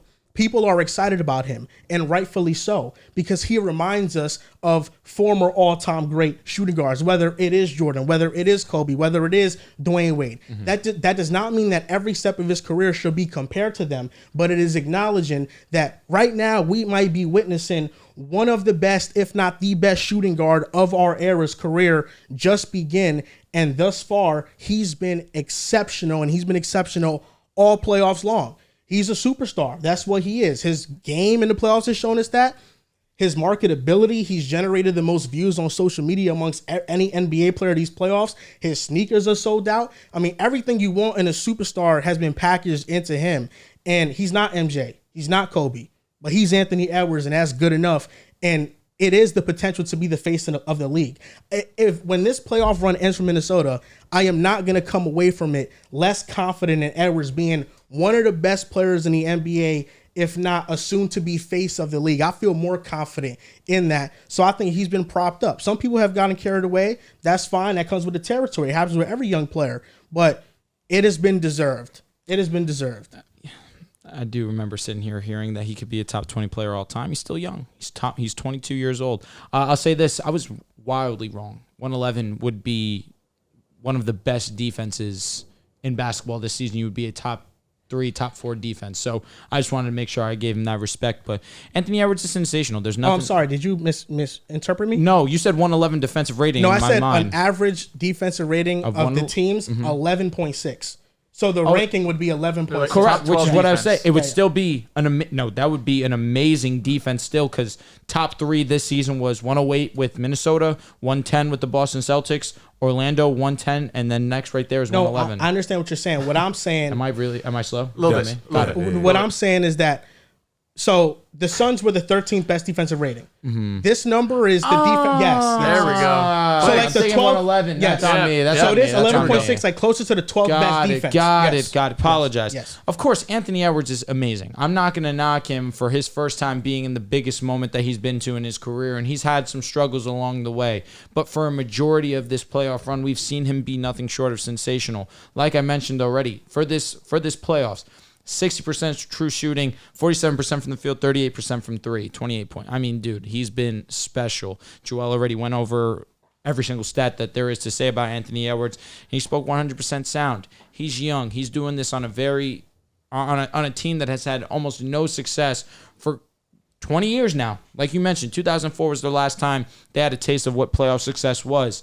So for Anthony Edwards to be the first Minnesota Timberwolf to get over that hill and to play at this high of a level with his co-star being as inconsistent as he is, and with the other guy who's supposed to be the 4-time Defensive Player of the Year, who has had his moments throughout this playoffs of being a great player, offensively, he's such a liability because he can't hold on to the basketball. Obviously, he hasn't been that great just as a whole. Anything offensive related, the fact that he still continues to put on performances and is willing to die on his sword the way that he is, it's a matter of attitude. It's a matter of determination, and it does not matter what the end result is. He's going to have endless confidence in himself. And what more can you ask of a 22-year-old who's playing at this high of a level? You got to give him his respect. You can throw all the jokes you want. I'll be the first to say, if you put Michael Jordan and Anthony Edwards' name together, you're an idiot, and you're setting the kid up for failure. But you did the same exact thing with Jason Tatum and Kobe Bryant. You did the exact same thing with Devin Booker and Kobe Bryant. And now these are two of the players that get shit-talked the most, even though, like Joe mentions, every time we talk about the Boston Celtics, Jason Tatum's one of the better playoff performers that we have. Devin Booker, over these last couple of playoffs, has been one of the best playoff performers outside of closeout games, of course, where he was injured against the Nuggets. And then the year before that, Dallas Mavericks just embarrassed him straight up. But he had 240 balls in the finals himself. He averaged over 30 points in last year's NBA run. But again, when you put them next to all-time great players, you're setting these kids up to fail. Don't do that with Anthony Edwards, please. Let's not waste what can be one of the faces of our league. Yeah, and I don't look at if you lose to Dallas Mavericks, which they're down 3-1, they were down 3-0, it's most likely. That's not a failure. You know, you're not going into that Dallas series. I think we all picked Minnesota. I think you said they were betting favorites, but I thought this was like a 7-game series. I really thought this would go either way for sure. And Minnesota has a team where they're matchup dependent. I know they just beat the Nuggets and they got this insane amount of hype, deservedly beating the defending champions. But I think we've seen in this series that they're matchup dependent, just like 99% of teams in the NBA are. Very rarely do you find a team that can really go toe-to-toe with any way a team is constructed, because that's usually the two teams that represent each other in the NBA Finals. So when I look at this Dallas series, this might be the worst offense Ant is on for the rest of his career. Whether it's Jaden McDaniels improving from 3, whether it's Cat having a positive regression in the playoffs like he had in the second half of this past game, whether it's getting more shooting and offense around him. Like I mentioned earlier, Riv, it's very hard for me to say Ant had just a flat-out stinker unless he's shooting 30%. He has like 7-8 turnovers. Because the amount of pressure that I see on him damn near every single time, especially in the half court when they can't get out in transition, he's their offense. It's very difficult for Mike Conley to get consistent offense. Naz Reid can get his from here and there, but he is the main conductor of this offense. And at 22 years old, to go up against a really strong defense in the Dallas Mavericks, to be expected to score the most on anyone on the team, to be expected to play one of the best defense, you and Jaden McDaniels, to expect you to make the most out of anyone on this team, let alone you're doing it as a superstar at 27, 28 in your prime. You're doing this at 22. You get a pretty big kind of leeway where I'm like, if you could even take this, you got your one game. That's what I asked for. Get one. You're Ant Edwards. I think you're legitimately a top 10 player in the NBA. Get your one. Anything you do now on top of this is just extra. If you could push it to 6-7 games, I can't even imagine the narrative that flips before both of these players, before Luka and for Anthony Edwards. But right now, I just think we're seeing, since Minnesota's losing, and since Ant has had a couple of bad games, shooting-wise, like shooting efficiency, especially in games 1 and 2, he just goes from the super high, everyone props him up, to kind of the super low, where like you get the Chipotle memes of him out there and just saying like he's whacking, and you're not really finding that happy medium. I don't know if I'm, after this playoff run, putting him in like my top 5, but he's not going to be ranked at 20th either, right? So I think there's somewhere in the middle Ant's going to end up. But again, the opportunity's in front of him. You push this to 6-7 games, you have another 30 ball, you have 35, damn near a triple-double last night. You're just adding on to what you've already accomplished at such a young age. I don't really know. Based on what you said, I don't know if you're a happy medium either. Yeah, I don't know. Because in one spectrum, you're saying he's a top 10 player, which I probably agree with you. He'd probably be 10. If you're saying he's a top 10 player, you're saying he's a superstar in the league, you're saying he's one of the best in the league, then you can't sit here and say, well, I'm going to also give him this leeway, and you can't. If you are a superstar, you're a top 10 player in the league, whether it's Embiid, whether it's Tatum, whether it's Kawhi, whether it's Steph, whether it's fucking LeBron, who's accomplished everything that there is to be accomplished, you still have to get critiqued. You can still have a stinker. I promise you it's okay. And I don't think his stinkers have been more his efficiency. I think it's really just the fact that when he's not also scoring, his off-ball defense has been dog shit. His playmaking down the stretch especially has been horrendous. It's not just, oh, you're not shooting the ball away. You were doing that at an exceptional level, but when you're not doing that good, then everything else that you're not doing is starting to be magnified. So I think a happy medium needs to happen because we've also had the people who are calling him MJ, calling him Kobe, saying in the first round, what if he can go on a D-Wade run? He didn't even make the WCF yet. So there was a bit of this too far pushing. I think you can have a proper conversation about Ant-Man, which I think is along the lines of top 10 player, top 12, like however you want to fit it. He's definitely put himself into superstar category because, you make the WCF. It is hard, but I do think they missed an opportunity. I do believe that because you're saying the team could get better. Cat's on the books for 55 to 60 million. Offensively, they could, I think, just better spacing at a Maybe. minimum. I mean, Mike Conley doesn't plan on retiring next year, and if he does, you don't have a shit ton of money. You don't have a shit ton of Then you gotta draft go out there and picks. get a lead Nas guard. Reed has to get paid soon. Let me Rudy ask you this, though. Gobert's on the books. I don't mean next year. I don't even mean the next 2 years. But Ant is so young that we're going to see different. Assuming he stays there, we're going to see just different versions of these I'm Wolves very teams curious that to see are the going to next one. compete Yeah. for championships if he's on the team. When's the last time a player that's been 22 years old has a legit case to be a top 10 player in the league? Kobe. Tim Duncan. Well, I'm thinking sooner than that. I'm thinking sooner. Okay, John Morant, Ja Morant. I Trae think that's Young, fair. I think the last one, like legitimately, would probably be Jason like Luka. Tatum. Jason Tatum I at don't think 22. Tatum was pushing top 10. He didn't make an All NBA team yet. It was until his 23 years. It might have been 23 Trae. season. I'm a year off. Sorry. Yeah. Yeah, it might have been Trae. That was the first year he took off though, because the second year when Kyrie and everybody came back, he had to take a backseat. Then his third year he took off and he was an all-star. Well, Yeah, Kevin Ja Morant, Durant. his year 22, his first year, he averaged 27, Yes. 7, and 6. Ja- First year, he was MVP, was 7th. And that All was NBA the second year- team, All-Star, MIP. That was the year that they lost in the first round. They made the second round. That That was the year they beat lost to- Minnesota, yes, and then they lost he to had the Golden 40 State. balls against Golden State. I don't think nobody said nothing about Ja at that point. Top 10 though? After that wait. season? No, After- I'm yeah, not for sure talking about they top 10. I'm talking about real legit Criticism. critiques. You couldn't criticize him. How No, could they you criticize critiqued him after Minnesota. He didn't play well against Minnesota, but then he made it up in a couple games against Golden State. That's why I agree with And they you, critiqued on Dehls. his injury. Right now, Anthony Edwards is playing with house money. This was the first year of real legit expectations, and you met him. You only start getting heavily critiqued after this point, unfortunately. Like the Kings, for example. The Kings, nobody cares about the Kings. They make the playoffs. Everybody cares. Now it's They buy in. It's a expectations. great season. Now, exactly, you're expecting to make the playoffs again, and that's why this year was a failure compared to last season. There's a different type of excitement. The real criticism with Ant's going to come next year, because next year, after playing with Team USA, he's expected to take another leap in his game. I mean, that's what he got to do. And that's when the real expectations will start. That's why, even when it comes to Tatum got 3 more seasons on Ant. And in those 3 years, a lot of expectations can build up. Same thing with SGA. This year, OKC was playing with house money. Even though SGA is older than everybody else, yes, SGA also had to prove that he could play like a superstar in the playoffs, but I think Ant has also shown that he can do that. He's been doing that, though. Yeah. That's why I feel as if this year Ant's just playing with house money. And listen, I understand that MJ Kobe comparisons can get a little wild, but that's not realistic. That's not realistic. And not every single stat or accolade or path has to mirror those careers for it to be successful or not successful. You're a 2-guard, unfortunately. Those are the guys. Those are the guys. When point guards come in, Trae Young, what was his comp coming in? What was he getting compared to? Steph, Dame, St. John Morant, who was he Facts. getting compared to? Like, you get compared to the top of the guys when you're one of those guys. Facts that when Trae Young made the ECF, he was on top of the world. Somebody at his desk said he was better than Steph. I remember that. Yeah, he led that year in points and assists, total clear points as and day. I assists. remember it. More Then flipped reliable and for left sure. 2 months later, More flipped. reliable. That's for how sure. quickly things could change. Trae Young is top of the game. 2 years later, he's looked at sometimes as a negative asset. Oh, yeah. That's because expectations change. Ant Edwards, they had a great run this year. What happens next year? They have a key injury, or they struggle a bit in the regular season. Or they Now just they're lose 4 in the seed, and they playoffs, just yeah. lose. And now all of a sudden, 2 years from now, Ant Edwards doesn't look like Ant Edwards right You now. can get hurt one time, Yeah, miss some that's time, all you're it takes, done. bro. They forget about you. Yeah. Shit, Jason Tatum might have been fringe top 10 at 22.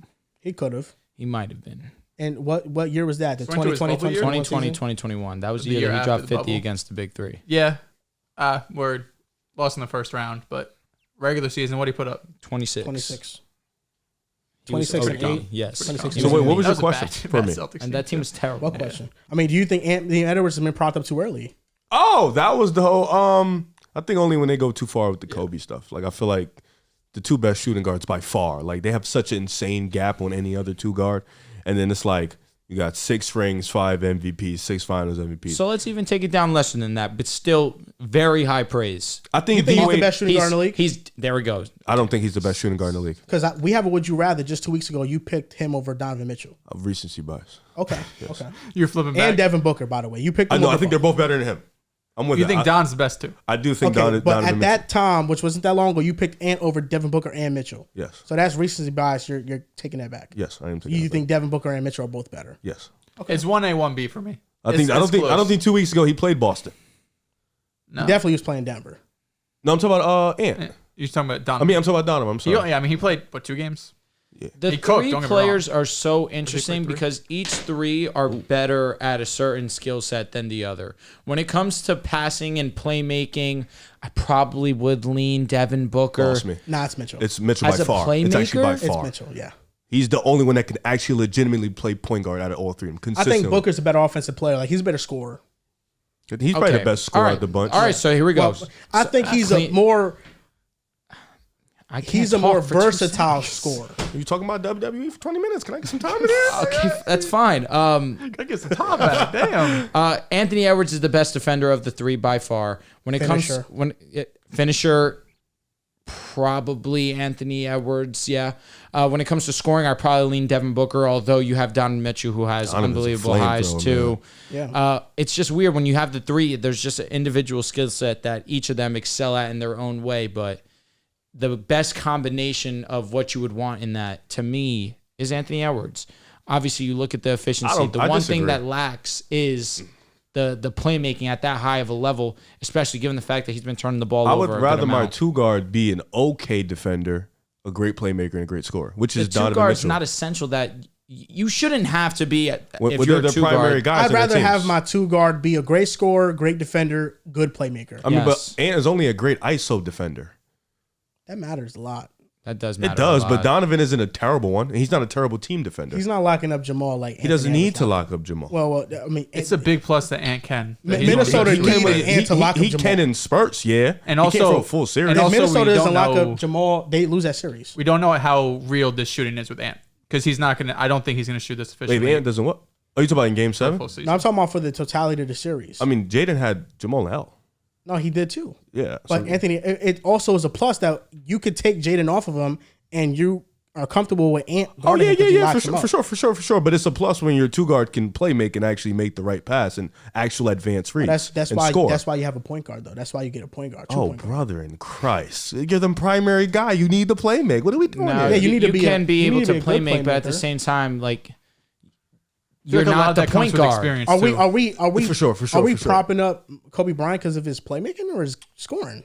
No, he's a certified demon as a bucket. Like, That's what I'm saying. Like Yeah. So two is guards. Devin. So is. but we're talking Donovan. about guards now who are the primary guys for their team. Like, why are we acting like this? Dwayne Wade was Because praised for he great led his scorer team in playmaking. assists. What are you talking about? No, I'm he was one saying- of their primary playmakers. But what he get more praise for, scoring or playmaking? We're not talking about praise right now. We're talking about what do you need to be doing as a primary guy. D-Wade was a primary playmaker for his team. What about Allen Iverson? Allen Iverson's not in this conversation. I think Ant's actually going to clear him. So what are we doing? Well, I would respect Allen Iverson. I fuck with Ant. So I Ant's think gonna he be will. I top think he 20. will be Now better. we're backtracking AI. Can't backtrack No, that. I just don't like him being disrespectful to AI like that. That's not being I think disrespectful. Ant will be top 20 all the time. I think Anthony Edwards is If going you're to saying finish. he's top 20, he's better than AI. I think Anthony Edwards is going to finish as the third best shooting guard of all time. I disrespected AI? No. You're basically just saying that now. If he's the third best shooting guard of all time, Easily I'm saying that, projecting actually, him. 'cause That's why I think AI he's- is Well, a where's four. Dwayne Wade? 4. Oh, God. AI wouldn't even be 5. So Harden would he be 5. passes Harden. I think eventually Anthony Edwards will pass. So wait, It's how can you nasty, easily man. say he'll pass D-Wade, but me saying he'll easily pass AI is I wasn't even disrespectful? thinking. Three's It's tough. locked. Dwayne Wade's Yeah, number three's 3. tough. He's at 4. I got I it. just saying, like, I just saying, like, easily I don't tonight, know. it was I don't know. crazy. There was a little bass in your voice when you said I didn't like it. It was like I think he's going to easily clear. No, Allen yeah, Iverson. I just feel like I was like, okay, relax a little bit. I Buddy. feel like AE would clear AI. Respectfully. Shout out to AI. But ultimately, I feel like as a two guard, you just need to be an above average playmaker. I I mean, I think you're comparing the old guys to now. Oh, Devin Booker is like an above-average playmaker. It depends who you have on your team, though. And that's why they need a point guard. If you have Donovan, they're trying to trade Darius Garland and make Donovan the point guard. Yeah, but I think that Donovan It's will because also Donovan fail. needs the ball in his hand. No, but he also can play make at a high-ass level. Yeah, off the ball, and Edwards plays better off the ball than Don. That's because he All always right, has the explain ball it to in his me. Why is Donovan Mitchell so much more of a better playmaker than because Devin he can make. Booker?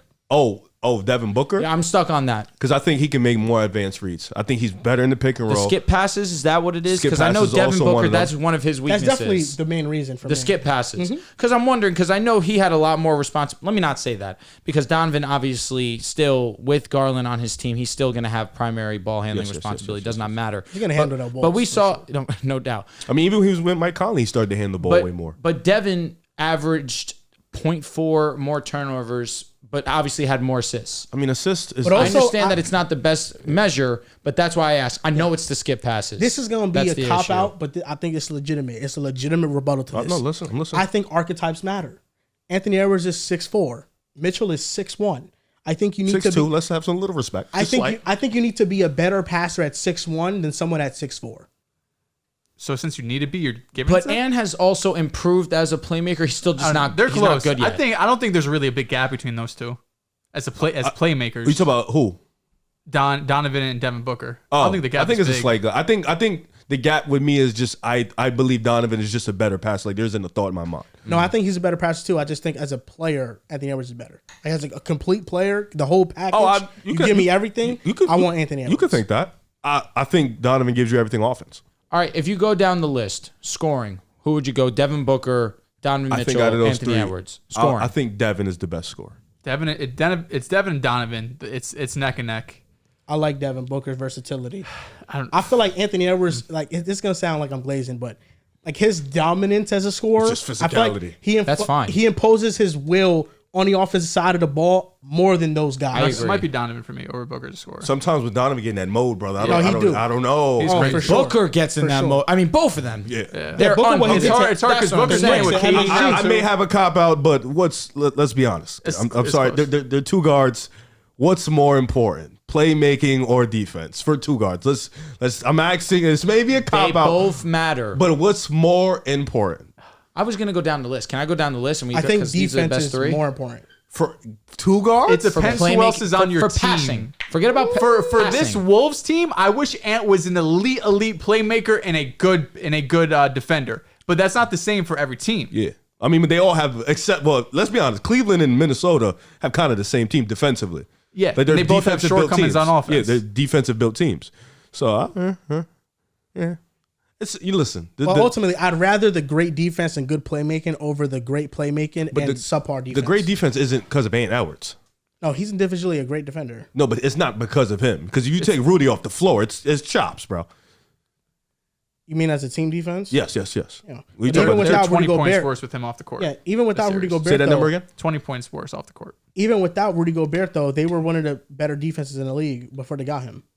Yeah, for sure. This is an elite. Like we're talking. We were saying this is one of the you're best talking all defenses time. we've seen We're in our talking like life. Detroit. I That's understand, because of Rudy. I understand, but did we not see in game 2 when they played without Rudy Gobert that they completely shut down the Nuggets? Yeah, no, we saw Yeah, that, we saw but I mean, in this series at least, the numbers tell me that's I'm not close. I know. I'm not trying to disrespect Gobert. There's I think moments Gobert, for of course, sure. is the best defender There's there. always- But yeah, there's gonna I'm be the saying moments. There's moments that we've seen them not have Gobert, and then they still. Yeah, well, it's because answer the Gobert call. he get exposed Yeah, at it's times, like Jaden or not McDaniels. exposed, but Yeah. just taken advantage of. My That might be whole worse. thing is Anthony Edwards is a great defender, though. He is. I That's think my he whole is thing. very. I didn't disagree. I think Rudy's the glue that holds it together. Yeah, he basically said, "I said he's a great defender." He said, "Yeah, but he doesn't. He's not what makes the defense great." He's right. I understand he's right, Okay. Then what was the rebuttal? but you're just wanted knocking to glaze Anthony A. Edwards. I No, get you're it. knocking Here we go. Anthony Edwards. How am I? Was that a knock on Anthony Edwards? I not hope y'all don't really. take it like that. I really feel like that was just a reach, but I get it. You know, I'm a hater, so you easily yeah, I get it. But I also think that category. He's the third best defender on his team, like pretty comfortably. But to be fair, I mean, you have arguably the best Yes. perimeter defender and And arguably the the best best interior perimeter- defender. correct. That's yeah, but pretty like good on a number lot three. of teams, Anthony Edwards would be the best perimeter defender. Yeah. Like on a lot. It's like Jason Tatum, right? He's an unbelievable defender in 2022. In my opinion, you could argue he could have been an all defensive player. But you had Marcus Smart, defensive player of the year, Yeah. and then you had Rob Will. No right? one's saying he's a bad defender. But my Yeah. point Even being, though he has moments off although ball for sure. JT was unbelievable as a defender that year, You still look at Marcus Smart. You still look at Rob Will. All right, so Dehls, if you tell me Jason Tatum's a great defender, and I say yeah, but the defense is not great because of him, how do you take it? I know what you're saying, but also when you have Rudy, like that's what makes it special. No, what do we? He just said he knows what I'm No, saying.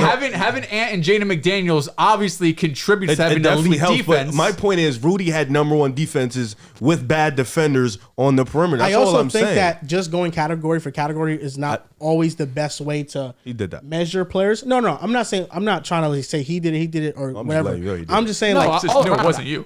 for That's example, not terrible. Paul- All yeah, around, I yeah. still go AE. for example, Paul George. You think he's a better playmaker than Jason Tatum? That's close. I'll go Tatum. Okay, I've seen that man have CTE too much. I feel like your answer changed. Like He's right though. Playmaking, it is Tatum. I understand, but I'm saying It changed. I said Paul George before I watched Paul George back as a number one, and then I changed it. okay.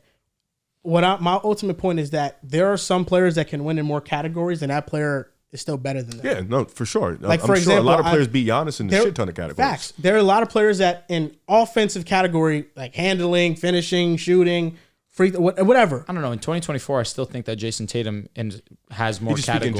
generally. No, I understand that. But in 2024, still, if you're mentioning Paul George as he still does things better than Tatum, I'm assuming that's what you're doing. That's not my point right now. My point is just that a player can have less categories won individually as a skill set and still be better. Yeah. But Like I Giannis- think Tatum has more skills than Paul George in 2024. Well, I think Tatum's better than Paul George. But even still, think but I'm anyone's saying saying otherwise. no. He's saying go down the list of things. No, I just mentioned playmaking to Riv because I feel like at one point I was gonna say if I go down the list of things, I still would take Tatum. I think as a mid-range shooter, he's not better than Paul George. Still. Okay, finishing. Handling, he's not better than Paul George. Honestly, in 2024 defense, What I'm talking about offense right now.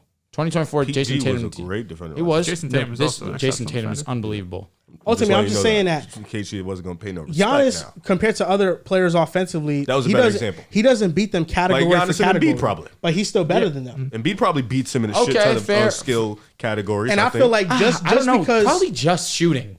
That's damn near 3 levels. That's the 3-point line, the mid range. Then you got the Facts. handles, the post game. I'm not gonna lie, Embiid has him in the post game. Like What I'm saying- Giannis and SGA. Like that's one where SGA is gonna have a lot of boomer boxes over Giannis. what I'm saying is that just because Mitchell and Booker might have more offensive boxes checked, Yes, I yes. still think Ant is better. I'm not. You know what? I'm not even gonna say that's crazy because I think all these 3 guards have an opportunity in a case to be the best guard in the league. So All 3 of them, they're 1A, 1B, 1C.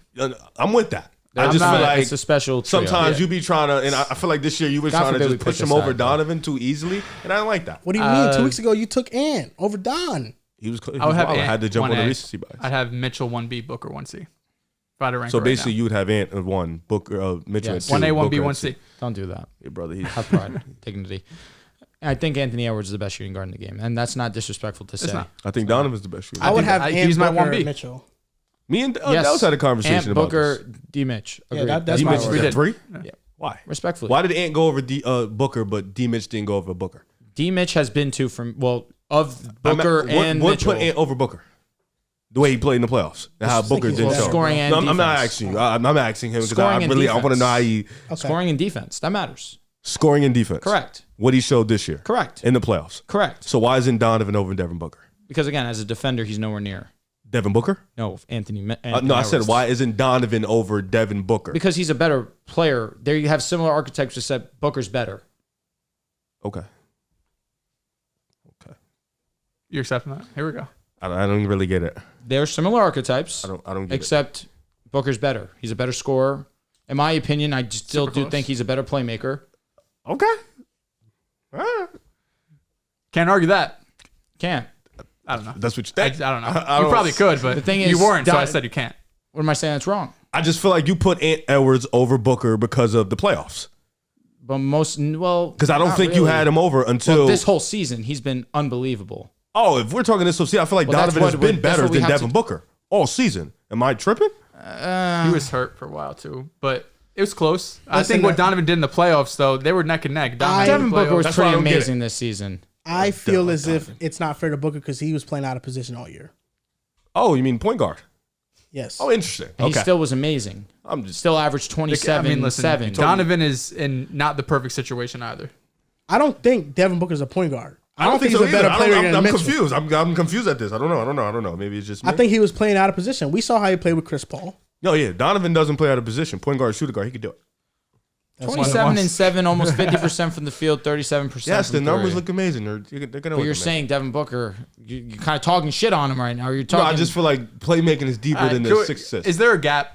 No, Okay. I said it wasn't. Okay, cool. I just We don't like have to how argue Donovan over is- it. This guy's a little bit better here, a little bit there. Like they're close. I got a rep for my boy Donovan. Donovan Only ate Donovan against got the it. doo-doo butt teams this season. That's when he was in the top 3, top 4 MVP discussions. Well, if Kevin Durant and Bradley Beal went down with injuries, I don't think Devin Booker could be the point guard. Donovan was. I still think that Devin Booker would be amazing. Will he be the point guard? I needed to chew that for a little bit. Probably Shit if was kicking. Beal and KD No, I'm went saying would down. he be a good point guard? People were literally telling he was struggling to play point guard. Oh, do you not understand that? If you are this He type was. of playmaker and Donovan was over there being a point guard and you watch Devin Booker struggle, how can you even get this sense that this guy's a better playmaker? Then you watch them in the playoffs. There should be, if anything, Donovan should get the benefit of the doubt also. That's all I'm saying. I'm not mad if you give an AE the benefit of the doubt. He had 40 balls. He killed Devin. I get it. Listen, they beat him. He dominated. I just feel like Donovan Mitchell should also get that benefit of the doubt. But you're not trying to give it to him, and I understand Donovan was amazing against the Magic. He And I'm not was even mad at amazing it. against You're, the Cavs. You're a Devin That- Booker guy. I got to give you credit for that. So you know what? I do like Devin, but I don't have anything against Mitchell. But if the Suns lost KD and Beal, and there's nobody on that team, bro. I mean, there was damn near nobody with him. Well, Mitchell had Jared Allen to throw the ball to. And Jared He has to get Allen him the did ball. have his best season yet. Jared Nurkic- Allen's really Nurkic- good, though. Jared Allen is really good. If your best option is, But if you do without is Donovan Mitchell KD Jared and without Allen, Beal, it would be Say it Grayson again. Allen. It would be That's an ugly Royce duo. O'Neal. It would be him and It would Nurkic be in the pick and roll. Nurkic. Yeah, it would be ugly. I mean, him- listen, it's him and Jared Jared Allen. Allen. What are we doing here? Like No, they're no. both not doing I shit agree. on offense. Like, Jared Allen's an all-star. Relax. okay, Yeah, what's primarily he's got- the What's he defense doing on and offense? Jared rebound. Allen Him averaged almost versus 20 points this Nurkic. season. Him versus Nurkic as rollers. Not even the same Okay. universe, brother. Bro, they're not Jared doing. Allen Both of averaged them are not 17 doing points much this offense. season. Nurkic well can't respectable. finish around the rim. And Jared Allen can. He can dunk it. That There's plays just a part. not. There's It's just a- not much there that could convince me that Nah, one. is I don't know where a you're going with better that option. one. I'll be honest. No, I'm just saying is that Devin Booker's in a much harder situation if KD and Beal go out than If Mitchell KD was and if Beal go Garland out, and I Mobley went understand. out. Well, because they Both have are no bad. depth. Both are bad. Yeah, Both are because bad. you traded everything to get those two players. At least you guys Honestly, got some depth. low-key, You got you Struz could feel like argue it's- that Booker would be in a better situation than D-Mitch. Why? Because he still has Grayson that could shoot the basketball. Who's their best three-point shooter on the Cavaliers? Who? Max Strus. Donovan, he shot a Yeah, bad outside Donovan, he shot a yeah. bad 3-point shot this Max Strus and Grayson is not You'd close rather this have season. Mitchell, Strus, Jared Allen, or Devin Booker, Grayson, Please or name the rest of the Nurkic? lineup. Please name the rest of the lineup. I would rather the Suns. No, What? With Nurkic? That's what I said. I'm done. No, you'd rather Those are Cleveland both because weak Mitchell is a lineups, better bro. playmaker. That's all it is. It's That's just, not what it is for Drew. no. I don't know because he thinks the opposite. That I know I'm why just- you Bro, think I'm that. just Nurkic is a talking backup. No, He's a backup. Jared Allen is an all-star. Yeah. you were talking nothing but great things about Nurkic this season. I thought he played well. But Jared for is the all-star because of expectation. his defense. He's and a his backup, rebounding. though. Let's stop acting like Grayson Allen Jared just led Allen's the just league in holding three-point on He's offense. percentage. way better than Nurkic, brother. Yeah, as a, And yeah. Grayson Not- Allen is neither way of them better are than good. Max Strus. Like he might be better, but none of them are really good on offense. Oh, okay, there we go. Wait, is Grayson Yeah, no, Allen they're good way, players. way better than Max Strus? As a shooter? No, I'm talking about Jared as a Allen's the best player. shooter in As the a league. player. I was about to say, as a player, no, I think Max. Bro, is you would bad. not have walked into this season saying, yeah, Grayson's a better player than Max Strus. You would actually taken Max Strus over Grayson. We can talk about what we saw this season. It's damn near over. Yeah, why did Both of them it Grayson is. bit over. shoot why did Grayson shoot that many wide open threes? It's because of KD, Beal, and Booker. If you just have Booker, he's not getting those same looks. He attempted the most All right. wide open Some sense 3-pointers here. in the I agree league. with this. And the only players that were surrounding him were players that cannot shoot at all.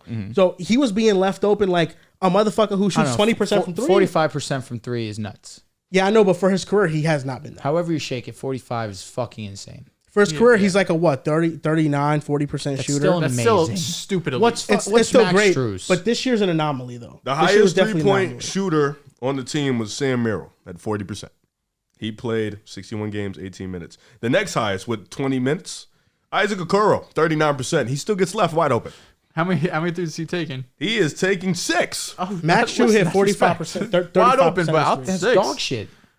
Then it's That's whatever. Dean That's Wade, George Niang, Evan Mobley. For a 3-point shooter, you shoot 35%? That's actually average. It's shit. That's mad mid. That's what I said. It's average. I said it was dog shit, though. That's what I'm saying. You're a 3-point shooter. Hey, compared to 45%.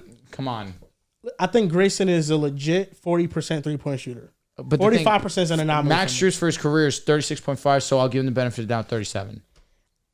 I think the separator here is Jared Allen and Nurkic, brother. Okay. That's the separator, brother. I don't disagree. I don't think I'm not arguing. Yeah, Nurkic is a good defender, better though. I'm not saying the Cavs are better because of Strus. I'm saying they're better because of Jared Allen. Okay, fair.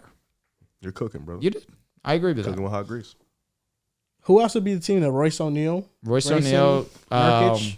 It's literally the same team. It's just Jared Allen is the one upgrade.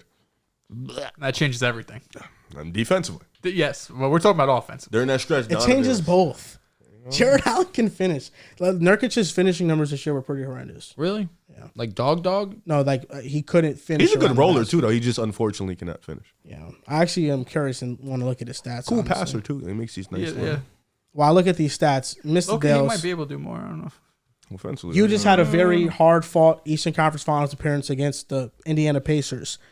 How do you feel about them? You know, I think they tested you. You know, they brought you to the final minutes of games, clutch games 3 to 4. You think this was more of a fluke run, or they're a put his young heart and soul contender? out there, man. They're a legit young contender. That boy in that TV screen, had y'all sweating, man. He's it's funny that we had the series basically went how we expected. I think, or at least me and Joel, I thought there were some real keys that the Pacers can pick on with the Celtics, and they did it basically for the entire 4 games, whether it was constantly getting out in transition, helping in the backcourt, setting traps, just constantly kind of making the Celtics feel uncomfortable and making Boston play to Indiana's pace.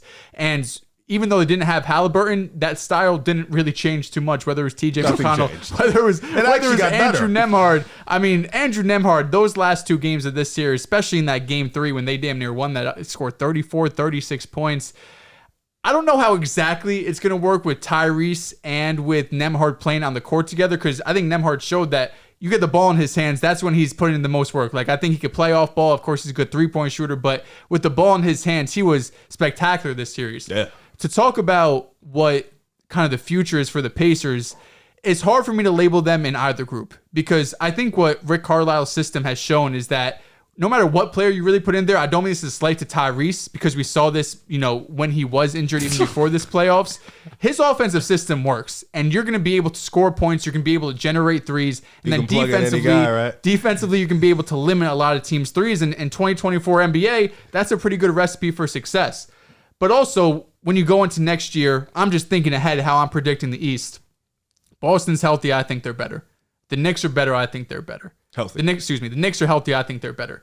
The Bucks are healthy, I think they're Philly's better. coming back. The 76ers with the max spot open with Tyrese Maxey and with Joel Embiid, I think they're better. The Orlando Magic and Cleveland Cavaliers aren't going anywhere. So I think the Indiana Pacers naturally will get better because they're a young team. Relax. They're a young team. I did say the Magic. I said the Magic and the Cavs. They're a young team. Like a guy like Jarris Walker, who's a top 10 pick, doesn't even really play this year, doesn't play at all in the postseason at least. They have a lot of up-and-coming players who obviously haven't hit their prime. But the East right now, how it's set up, I know this year they're getting a lot of slack, but that was mostly due to injuries. You get a fully healthy East team. I don't know if the Pacers go back to the ECF, but I feel pretty confident they could potentially win a playoff series. If Halliburton's healthy and you get this Nembhard leap, you're able, I believe they have TJ under contract for 1 more year. Maybe Jarris gets some more minutes. Obi Toppin's a free agent. So as long as these guys develop and Carlisle's system continues to have this type of production, they should feel pretty comfortable as we should win at least 1 playoff series going into next year. But this ECF run, gotta pay, I don't know what's happening back-to-back years. Got to pay Pascal, too. I'm going to be rude. Thank you. Listen, the Pacers are a fluke. This year was a fluke. I love that you kept the same energy. I do respect the fuck out of it. I would like a little bit more energy, but I love this. I would like it too. I got rude in my notes. I want to hear you get nasty. The Pacers. You put the word contender when you just went over a laundry list of teams that are better than them and they would have lost you. I apologize. I didn't realize the word was contender. I just said I don't think they're a fluke. They're not contenders, but I don't think they're a fluke. If Atlanta, who beat the number 1 seeded Philadelphia 76ers, were a fluke. What the hell is this team that lost to the Bucks without Giannis? Was a fluke? Wait, so how are they a fluke? Indiana's not. I didn't call them a fluke. Oh, They ended up being a fluke. you think they're a but fluke? at the time, I wasn't sitting here being like, "Oh, Atlanta's ass." I think two things are true. You beat who was in front of you. You get credit. But the Pacers face the Bucks with no Giannis. They face the Knicks with OG getting hurt and Julius Randle not being in the series. Mitch Robinson was hurt too. And the Celtics series, whatever, of course, Celtics are better. But really, it's the first round series. Does no one care that KP doesn't play? no one cares. Oh my God. Nobody cares. We haven't brought it up once. They're 21-4 without KP this season. You have All that right. stat memorized? Oh my God. What does that matter to me? Bro, just go. That shit just hyped me up. Because I definitely did have that stat remembered. Do that. I definitely did have that stat remembered. Just got a stomachache. Gee, yo, it's getting hot down here, man. Y'all It are is yelling hot and as shit. hell. It's getting Bro. hot. This guy just had an aneurysm. Like, you good? No, I just really Why do appreciate you- that you complimented me on knowing the No, stat. because the fact that you knew that off the I top kinda- of your I head. kinda- Were you had that in the back pocket, ready to discredit the Celtics somehow? Yes, I've been waiting for it, He's Dehls. been waiting for somebody to say, yo, Bro, Porzingis has been hurt. that to me was like winning a trivia, getting the last question right. That's how that felt to Okay. me. So I appreciate I know how you feel. Yeah, thank you. I That felt appreciate it. amazing. Listen, we might be 21-4 without him, but we're better with him. Of course you are. You're 25 and 0. But you're even without 25. KP, you're much much better than Indiana. I don't know what he's talking about. But You said you're 21-4 without him. yeah. So if he How would've- many games did he... No, If 21? you, no, I'm just talking about those. If you would have played all those games, you'd have been 25 and 0. It's Oh, 20. you're saying no specific 25. Yeah, okay. that's, Okay. relax. Before you jump the gun, I did some good math. Listen, bro, I Relax. think that even without For a second, I was KP, worried. you're much better than Indiana. No, I agree. But Indiana, whatever. Tyrese didn't play the last two games. But really, this team was a first round exit. They should have lost to the Bucks. This team was a first round exit. Giannis did play in the not play-in? play. They didn't play the play. yeah, they were the sixth sixth seed. Oh, okay. Why not? I thought they played the So play. wait, if you, You're an idiot. how do you feel about Hallie then? Because if Hallie's like this kind of demon, this is I might jump up too. This is a good, like this is a team Steve that's Nash. kind of built for him. I think. Well, this has Fuck nothing no. to do with Hallie. What? But I just feel like if Hallie's the type of Tyrese- dude you think he could be, like Well, this listen, should be a team here- that here's can the make thing. a run. Here's the thing, Dehls. Tyrese Halliburton is an exceptional player, and I think right now Andrew Nemhard has gotten overrated. I seen the tweet that you put out. I is seen the the one that's getting overrated? because I seen the tweet That's that you you put out. bangs. I seen what you said earlier about Nemhard being the best player on the team. You know that Andrew Nemhard this year played in 11 games without Tyrese Halliburton. He averaged 12.5 points per game. was waiting for this. His You knew this was coming. game high was 22 against the Phoenix Suns. Let's not act Of course like it was the Suns. let's not act like Andrew Nemhard is a Jalen Brunson Wait. copycat. He's not. Why does all that matter if he just gave Because the I Celtics called hell? out Jalen Brunson being nice, and I was right. And I could see when the signs show a player's going to be like that. That's So not Andrew did he Nemhard. not show With all that? due respect, So what the fuck happened to Josh Andrew Nemhard showed out. What do you mean? That's not the same. That's not the same. How is that the same? It's not the same. Flex. Far from the same. It's not the same. That's draft. That's tell him draft about Zach process. That's a Wilson, draft Tell him about evaluation. Zach Draft Wilson. process. He's getting nasty. Oh my God. Didn't you think Jalen Brunson's going to be nice? He's getting Still got nasty. time for both of those. Then both of those. men. That's a draft. I got an effort It's draft draft process. evaluation. It's all right. Yes. Go in there and but- make it about- He said, when I make it see about talent, I know. No, but watching in the playoffs is different than draft and You just watched Nemhard go crazy the last Jalen two games. Brunson- now you got to keep consistent because Nemhard just went dumb. Hold up, but Jalen Brunson in the regular season when Luka didn't play, he legitimately had great stats. That's why I never said he would be Jalen Brunson, by the way. I know, but that's where I feel like people Said he was their better than heads Tyrese go Halliburton. to. Well, Brunson They're clearly saying, "Yo, Nemhard needs his own offense. He need to do his own thing." I think Andrew Nemhard is a really damn good young player. I really do. I think the Pacers have a pretty good young core with Tyrese, Nemhard, Nesmith, Shepard, Isaiah Jackson. I still don't know what to make of Jarris Walker because he didn't play this year. And Benedict Mathurin, he just has to lock in defensively, but I think he could be a wild card for them. Ultimately, they're trapped in signing Pascal Siakam, and it's going to sound rude, but Pascal Siakam's a great player, but they can't afford to let him walk. He's an all-star. He's their best They're player. Indiana. They're not going to get a lot of all-stars. They need to keep Pascal He's their best Siakam. player. But their biggest need, he's not their best player. Tyrese is their best player. But their Was he biggest their need, best player this postseason? In you can argue in totality, stretches. Siakam Did was like 5 minutes. Against the Knicks, who was the best player? I think it was probably Tyrese. I don't know. Almost every game. Against the Bucks, outside the first two games for Pascal, he dropped off. How about this series? This series, Pascal. I mean, Tyrese No, was Nemhard. the Got best hurt, series. but in the first two games, Tyrese game one was the best player.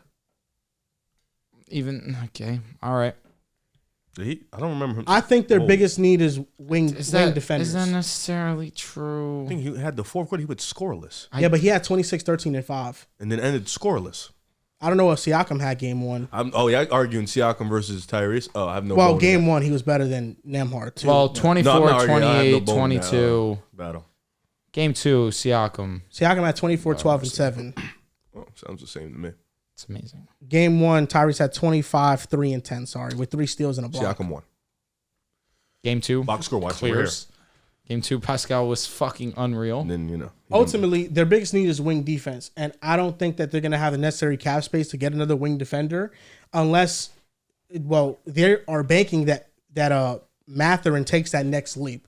And from what I've heard from him, he seems like he wants to be bought in on defense more. I appreciate that, but they have some trade chips with Mathurin, McConnell, Obi Toppin. If there's like a sign and trade with them, their ceiling ultimately relies on Tyrese Halliburton and what he could become. I think Tyrese Halliburton could be a top 5 point guard in the league. I think he could be, this year he was one of the 15 best players in the league. He made all NBA third team. He shouldn't have made it over Zion. A lot of guys got hurt. Jaylen Brown. Donovan Mitchell. Tyrese in these playoffs averaged 19, 5, and 8, 63% true shooting. Those are really great numbers. Those are great numbers. I'm laughing at him. Those are really great numbers. But I come away from this playoff run wanting more from Tyrese. I love that. All right, we're getting to it. I love that. Tyrese Halliburton, I think he's a star. He's an all-star. No superstar no more? But his next step is can he legitimately become a top 10 player and one of the very best point guards in the league where he's challenging the other top guys. And right now that's a TBD. He got to play a full season healthy, and he has to do it. Is he better than De'Aaron Fox? I think he's better than De'Aaron Fox. So where do you have him ranked? And his year is over. Where do you have him ranked? Like finish it off because I feel like Kyrie. Let's just go through the list. Player for player, He's not better than Luka. He's not better than SGA. He's not better than Curry. He's not better than Jalen Brunson. He's not better than John Morant. Trae Young. I would. He say had him Tyrese over him before this year, Yeah. so I don't think that changed. You're still taking Tyrese? Listen, I think you can't ignore what Tyrese does from an efficiency standpoint, and both shooting and taking care of the ball. Tyrese's injuries these last couple of seasons that kind of linger, I don't love. No, you don't love it. But for me, I think Tyrese still, at his best, can be 25 and 10. That's what Trae's been doing for like damn near every year. 27. No, And for he sure. leads Yeah, top for sure. 5-7 offenses almost every So is season. Tyrese. That's To be fair. fair. That's fair. And Year I one, they think- were the best, second best. And I think it's different situations. With Trae Young, any coach that has gone there is kind of just giving him the full keys. Rick Carlisle does it with Tyrese. Tyrese calls the plays on the offense. Indiana, though. But Trae that'd be doesn't crazy. have the same. I mean, Tyrese doesn't have the same usage as Trae. With his seasons, he has far more usage and he's less efficient. With that, I think I take Tyrese because not of the volume, but because of the efficiency and what he does things at. Is Tyrese better than LaMelo Ball? I think Tyrese is better than LaMelo. Situation aside, if you Just in a vacuum, man. in a vacuum, him or Cade. I'm not even trolling. Tyrese Halliburton is better. You sure? Like in a vacuum, like Cade? Yes. yeah, like if you take a situation aside, He's crazy. Cade bro. can't make half the decisions that Tyrese makes as a point guard. he can or he Cade just. is legitimately a point guard. Actually, he should legitimately a point guard. I'm just He's an oversized Rev, point you're guard. getting crazy, bro. saying the situation in crazy. Detroit was a little nasty. Cade Dehls. is A lot of people would die Gonna in be there. great. I don't Like, he's disagree. already great. I A think lot he's of people gonna would die in that situation, Dehls. You know, Cade is being they were overrated. running out though. 4 non-shooters. overrated. He's not this young up and coming superstar. He'll be fine, but he's not on that type of level. See, now there's just too many. There's just two different spectrums here, where it's Cade and Hallie, and then I feel like he's like, nah. I feel like it's a situation where Cade. It's a hard Cade place gets, to judge him. Cade gets overlooked because of the situation, but Cade also gets overrated because of Can the Cade situation. be a top 20 player? Top 20? Top 20. I think he can be a top 20 in Can the he range. be as I good wasn't as, gonna stretch it. Top 20. Can Cade be as good as Jaylen Brown one day? You would hope so. That's definitely something you should You, strive you would for. hope for. Okay, but do You'd you think hope he for that. can based off what he's shown in his career? I mean, bro, his situation is absolutely dreadful. So it's like, I don't know. It's Bobcats. got bad. injured. And it's really hard It's to really judge a year him. behind, if we're being honest. It's really hard to judge him because nothing's really gonna look pretty with this game with how he's playing in Detroit. I agree with he's you, playing with but Detroit. that's where I think it goes hand in hand with like Wait, where the hell you think? I think it's Cade's hard. gonna be top 5. It's hard to judge him, but also because of the situation, he gets a lot of leeway for his own mental mistakes and errors. You think Hallie's he's a turnover-prone player? Well, yeah, he has the ball up at Luka rates at that young of an age. That's insane.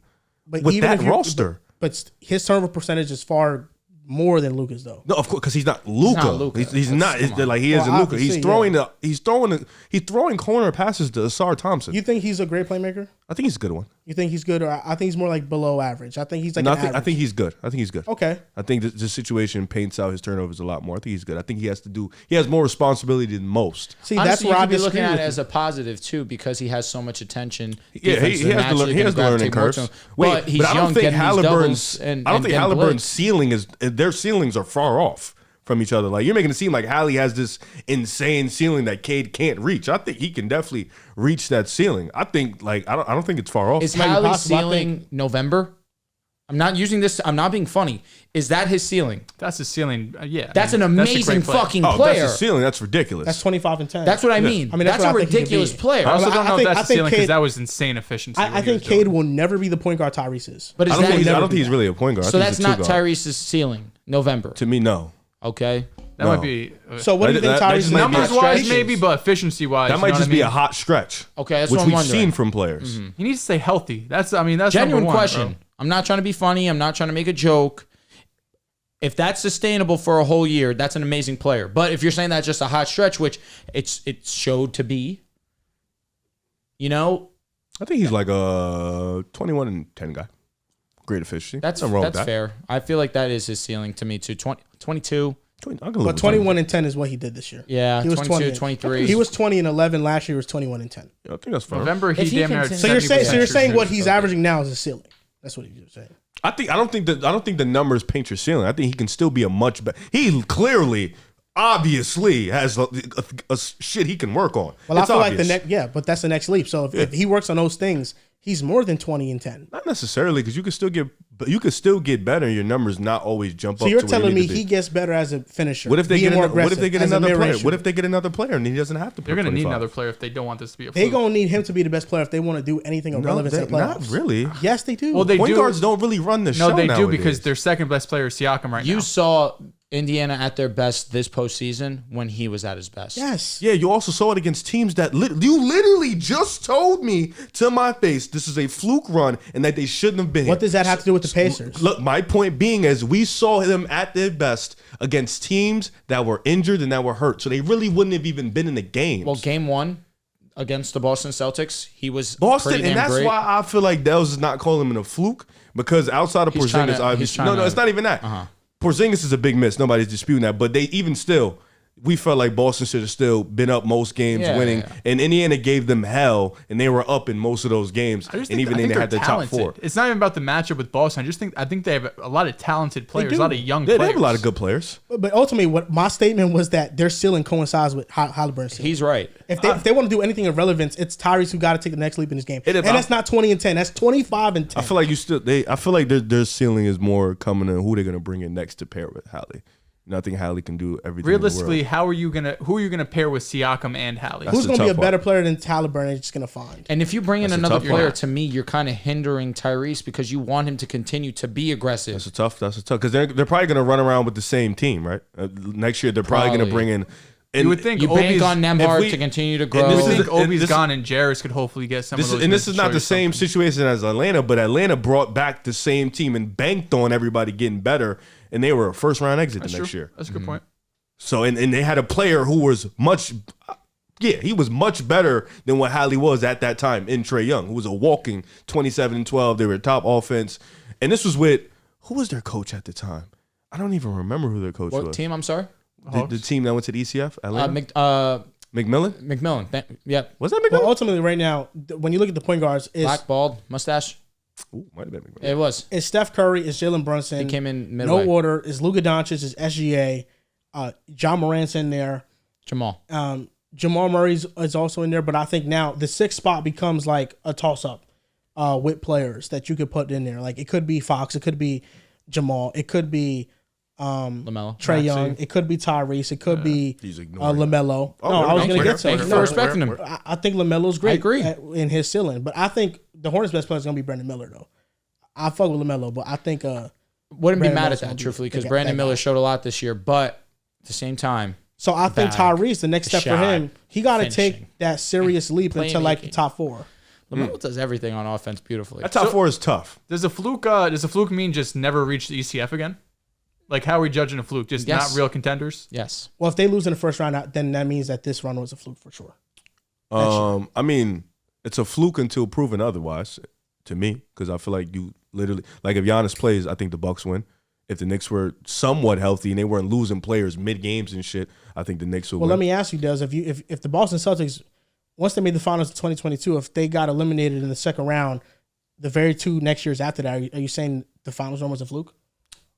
It's tough because the previous years you had gone Like to the the ECF picture so many you times. painted of this team ceiling was done with stencils instead of paintbrushes. You're talking about the Pacers?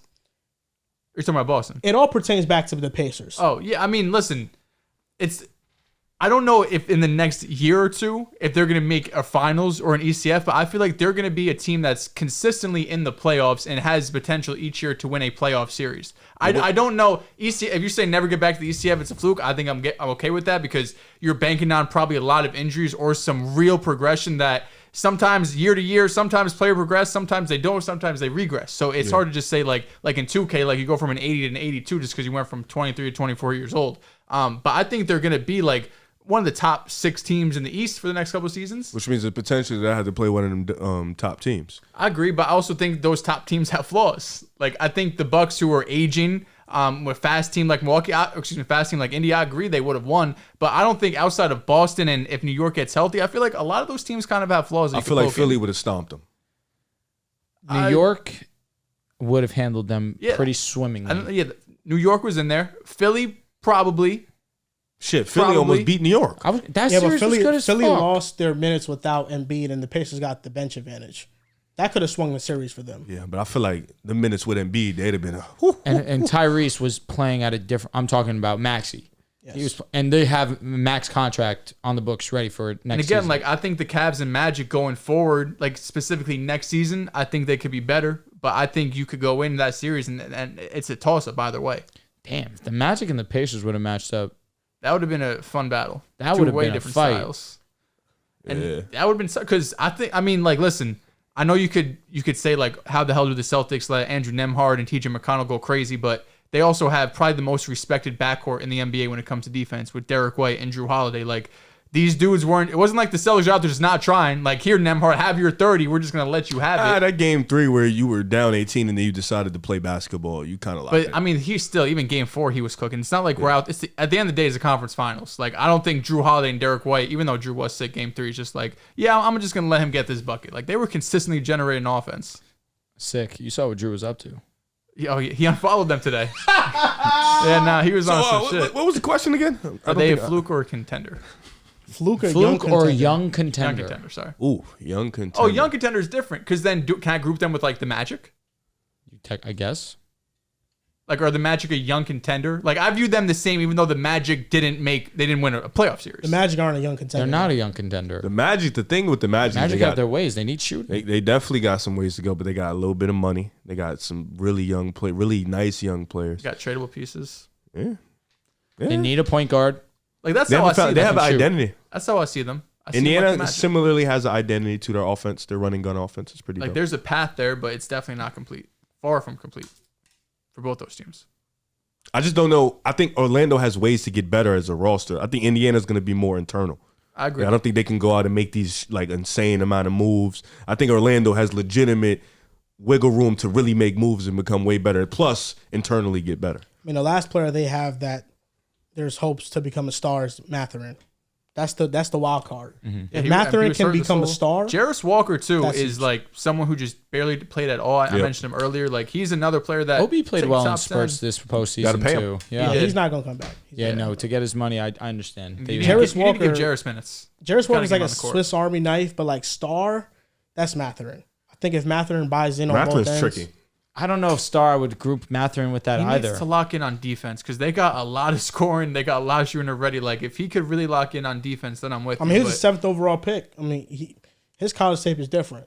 You know, It was different. I like Jarris's defensive potential more. Shaden That's Sharp why he intrigues was me. what, top 5, top 6? He didn't play a single minute of college. And the brothers' efficiency this year was terrible. But you don't think he has He's star young as potential? hell. Of course, I believe in Shaden has potential, but again, sometimes being top 6, top 7. Allie need to work on that left hand. That little. I was gonna say Killian That Hayes. left, right dribble. Don't go. Sometimes you can be high pick, just be mid. Need to work on that isolation. Killian Hayes is not mid though. He's whack. Yeah. Garbage, actually. Yeah, like He's one of the worst. He picks improved in this history. year and then To whack. back to bad.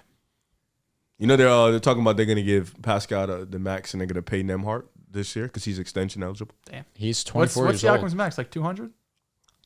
4 years, They 200? give Siakam 50. Everybody's getting. It's gonna 50. happen. 'Cause, yeah. It's gonna happen. Everybody's getting 50. Everyone's nowadays. getting 50. Shit is kind of. That's crazy. It is crazy, but crazy. you know. I mean, Jalen Brown got 60. Everyone He had could an get fi- aneurysm. he could get just 5 won years, Larry Bird 245. MVP. Okay. Have you seen someone validate a contract more than Jalen Brown this season? I don't think you validated a contract in 1 year. You just won Larry Bird MVP. What if Be honest, bro. You win the chip stamped. Oh. Yeah. No. Kevin Love won a chip. Shit got worse for him. Nah, that I'm fine with it. Yeah, shit definitely got worse for him. Well, I His mean, tenure to me in totality is a success off one play. One play. I don't give a fuck what happened the whole rest of the tenure. One play how he old earned was it. how old was Kevin Love at the time? I think he was 27. he wasn't okay. old. He Same was age as JB. He was 27. After that ring, he just life. I tripping? No, Am I tripping? That one play? You can't remember a lot. One play? Yeah, I don't give a fuck. Nothing's popping up in my brain right now. 2018, that was definitely his number 2. And It's crazy how he just went to like down to like 16-8, and he's like whack. That's what It's happens. third when you- option though. third option. 16-8. That's solid. He changed his entire game. Minnesota, he was just different. He did. He changed his entire Chris game. Bosh, it was easier for him than it was for Kevin Love. But very interesting that Kevin Love wasn't as dominant interior-wise. It's because he needed to lose like 40 pounds to play. Playing the Spot on. fast-paced game. I You're mean, right. He adjusted to LeBron. He did. He adjusted to his Kevin game. Love is a great teammate. Yeah, if Kevin Love I'll never played slander him. how he played in Minnesota, he would have been like 245, 250, in the post more. Kevin for Love sure. still gave you 9 points a game last year. Shout out to him. Yeah, Again, man. with the Heat? The Heat. Yeah, OD. Oh boy, Halliburton, man, it's just. I'm not gonna hate too much, My tweet did say I'm not trolling. I think even if you're not trolling, you're wrong. I was trolling. Oh, so you are trolling. The point of saying I'm not gonna troll anymore was I'm in fact trolling. Okay. Yeah. So That doesn't make much sense. hence why it's Twitter. Nothing ever makes sense. His best year with the Cavs was 2016, 2017. My Lord have mercy. 19 and 11. This was the K-Love I thought we were getting. Fuck. This week in the NBA, Drew, what do you got for us? All right, so what we're going to do right now, you guys are going to name me the 15 worst isolation scorers in this NBA playoff, and there are some nasty ones. This is in the entirety of the playoff, so if you only were in here for one series, unfortunately, that does matter. Darius Garland. Yes, unfortunately, that brother is number 2. Bam Adebayo. Bam Adebayo is number 3. Paolo was on this list. Paolo is number 10. Those were the only 3 names I remembered. Those were the two I remember. You just openly admitted you cheated. for Well, those. we all said before the show that we've seen Correct. this But list. they don't know that. Okay. No. I don't I want mean, to I don't remember half. Those are the only names That's I why I remembered. went to Cat. 15. Cat is here. He is number 1, 2, 3, 4, 5. You don't have Just a number. know Riv gave the first answer that wasn't premeditated. I don't have him numbered because this is off NBA.com. Okay, I have one. Russell Westbrook. Russell Westbrook is number 1, and that is because I you am knew fucking you saw the crying. list. Correct. No, not because I saw the list. Okay. It's just Russell Westbrook's been trash. he was trash in he was playoffs. almost entire. Oh, was point. Jaime on here? Jaime Jaquez is not here. Is Franz up here? Franz is number 11. Okay. We're getting somewhere. I really can't remember the list. I'm like trying to cheat my Oh, brain I like to find Franz it. is number 10. Paolo is number 9. Okay. I'm trying to think Oh, of Bradley. also players. The Bradley Bill. Bradley Beal is not here. CJ McCollum? CJ McCollum is not here. Brandon Ingram. Brandon Ingram is not here. Devin Booker. Devin Booker is not here. Jada? J-Dub is number 12. Kelly Oubre. Kelly Oubre balled the fuck out against the Knicks. Respect him. No, he's not here. Paul George. Paul George is not here. Tyler Hero. Tyler Hero is not here. It's a hero game 2 by himself. Jason Tatum. right? Jason Tatum is number 11. Fucking bum.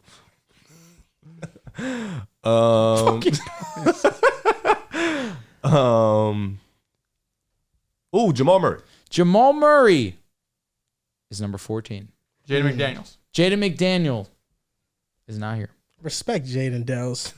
My goodness. He's got some great nights. He's got some real bad nights, you know? God damn. Let me think. I'm trying to think of teams. How many more do we have? Let's see. He doesn't count. You need number 4.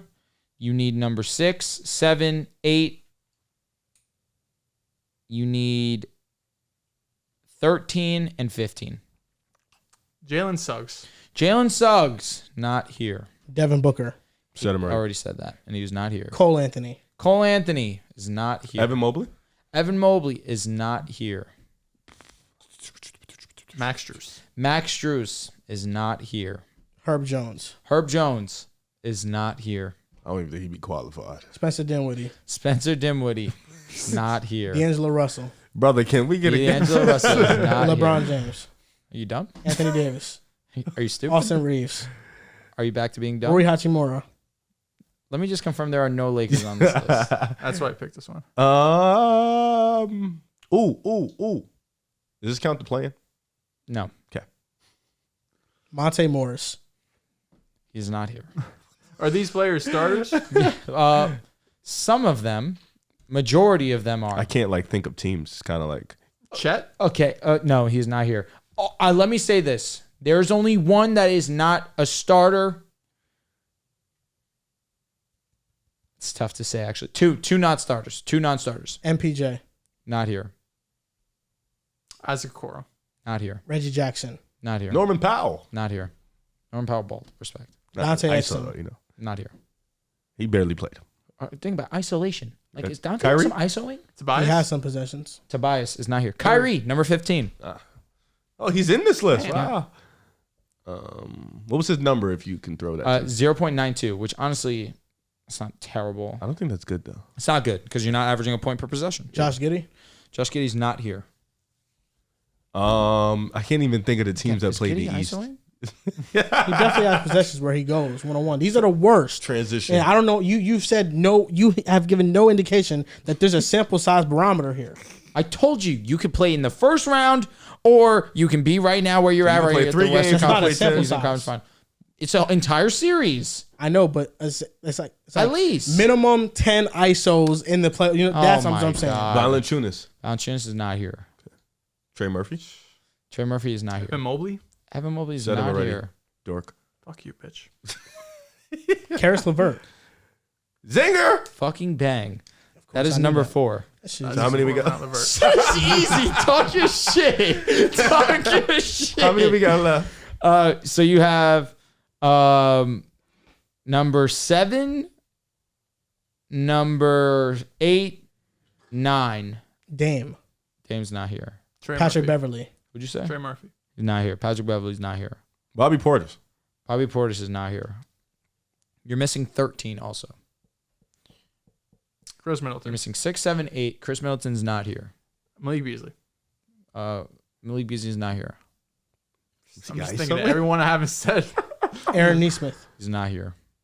Tyrese. Not here. Ben Shepard. Pascal Siakam. He is here, number 13. I mean, that's fucking fraud. There is also apparently another fraud. On the Tyrese team. Halliburton. No. Fuck. Needed him up here. Miles Turner. No. One of his frauds. Obi Toppin. No. Jalen Brunson. No. Fuck no. Sorry. You said a fraud on the Pacers. That's what you're implying. You guys are giving me a lot of guesses. Andrew now I have to Nembhard. get back into the hints. No. Man, I think it's not TJ It's not TJ McConnell. It is TJ McConnell. Okay, wow. It's Your better guy. than Tyrese though. He is by far. Okay. It's actually That's not what close. I was saying. There's another fraud on here apparently. Okay, TJ McConnell.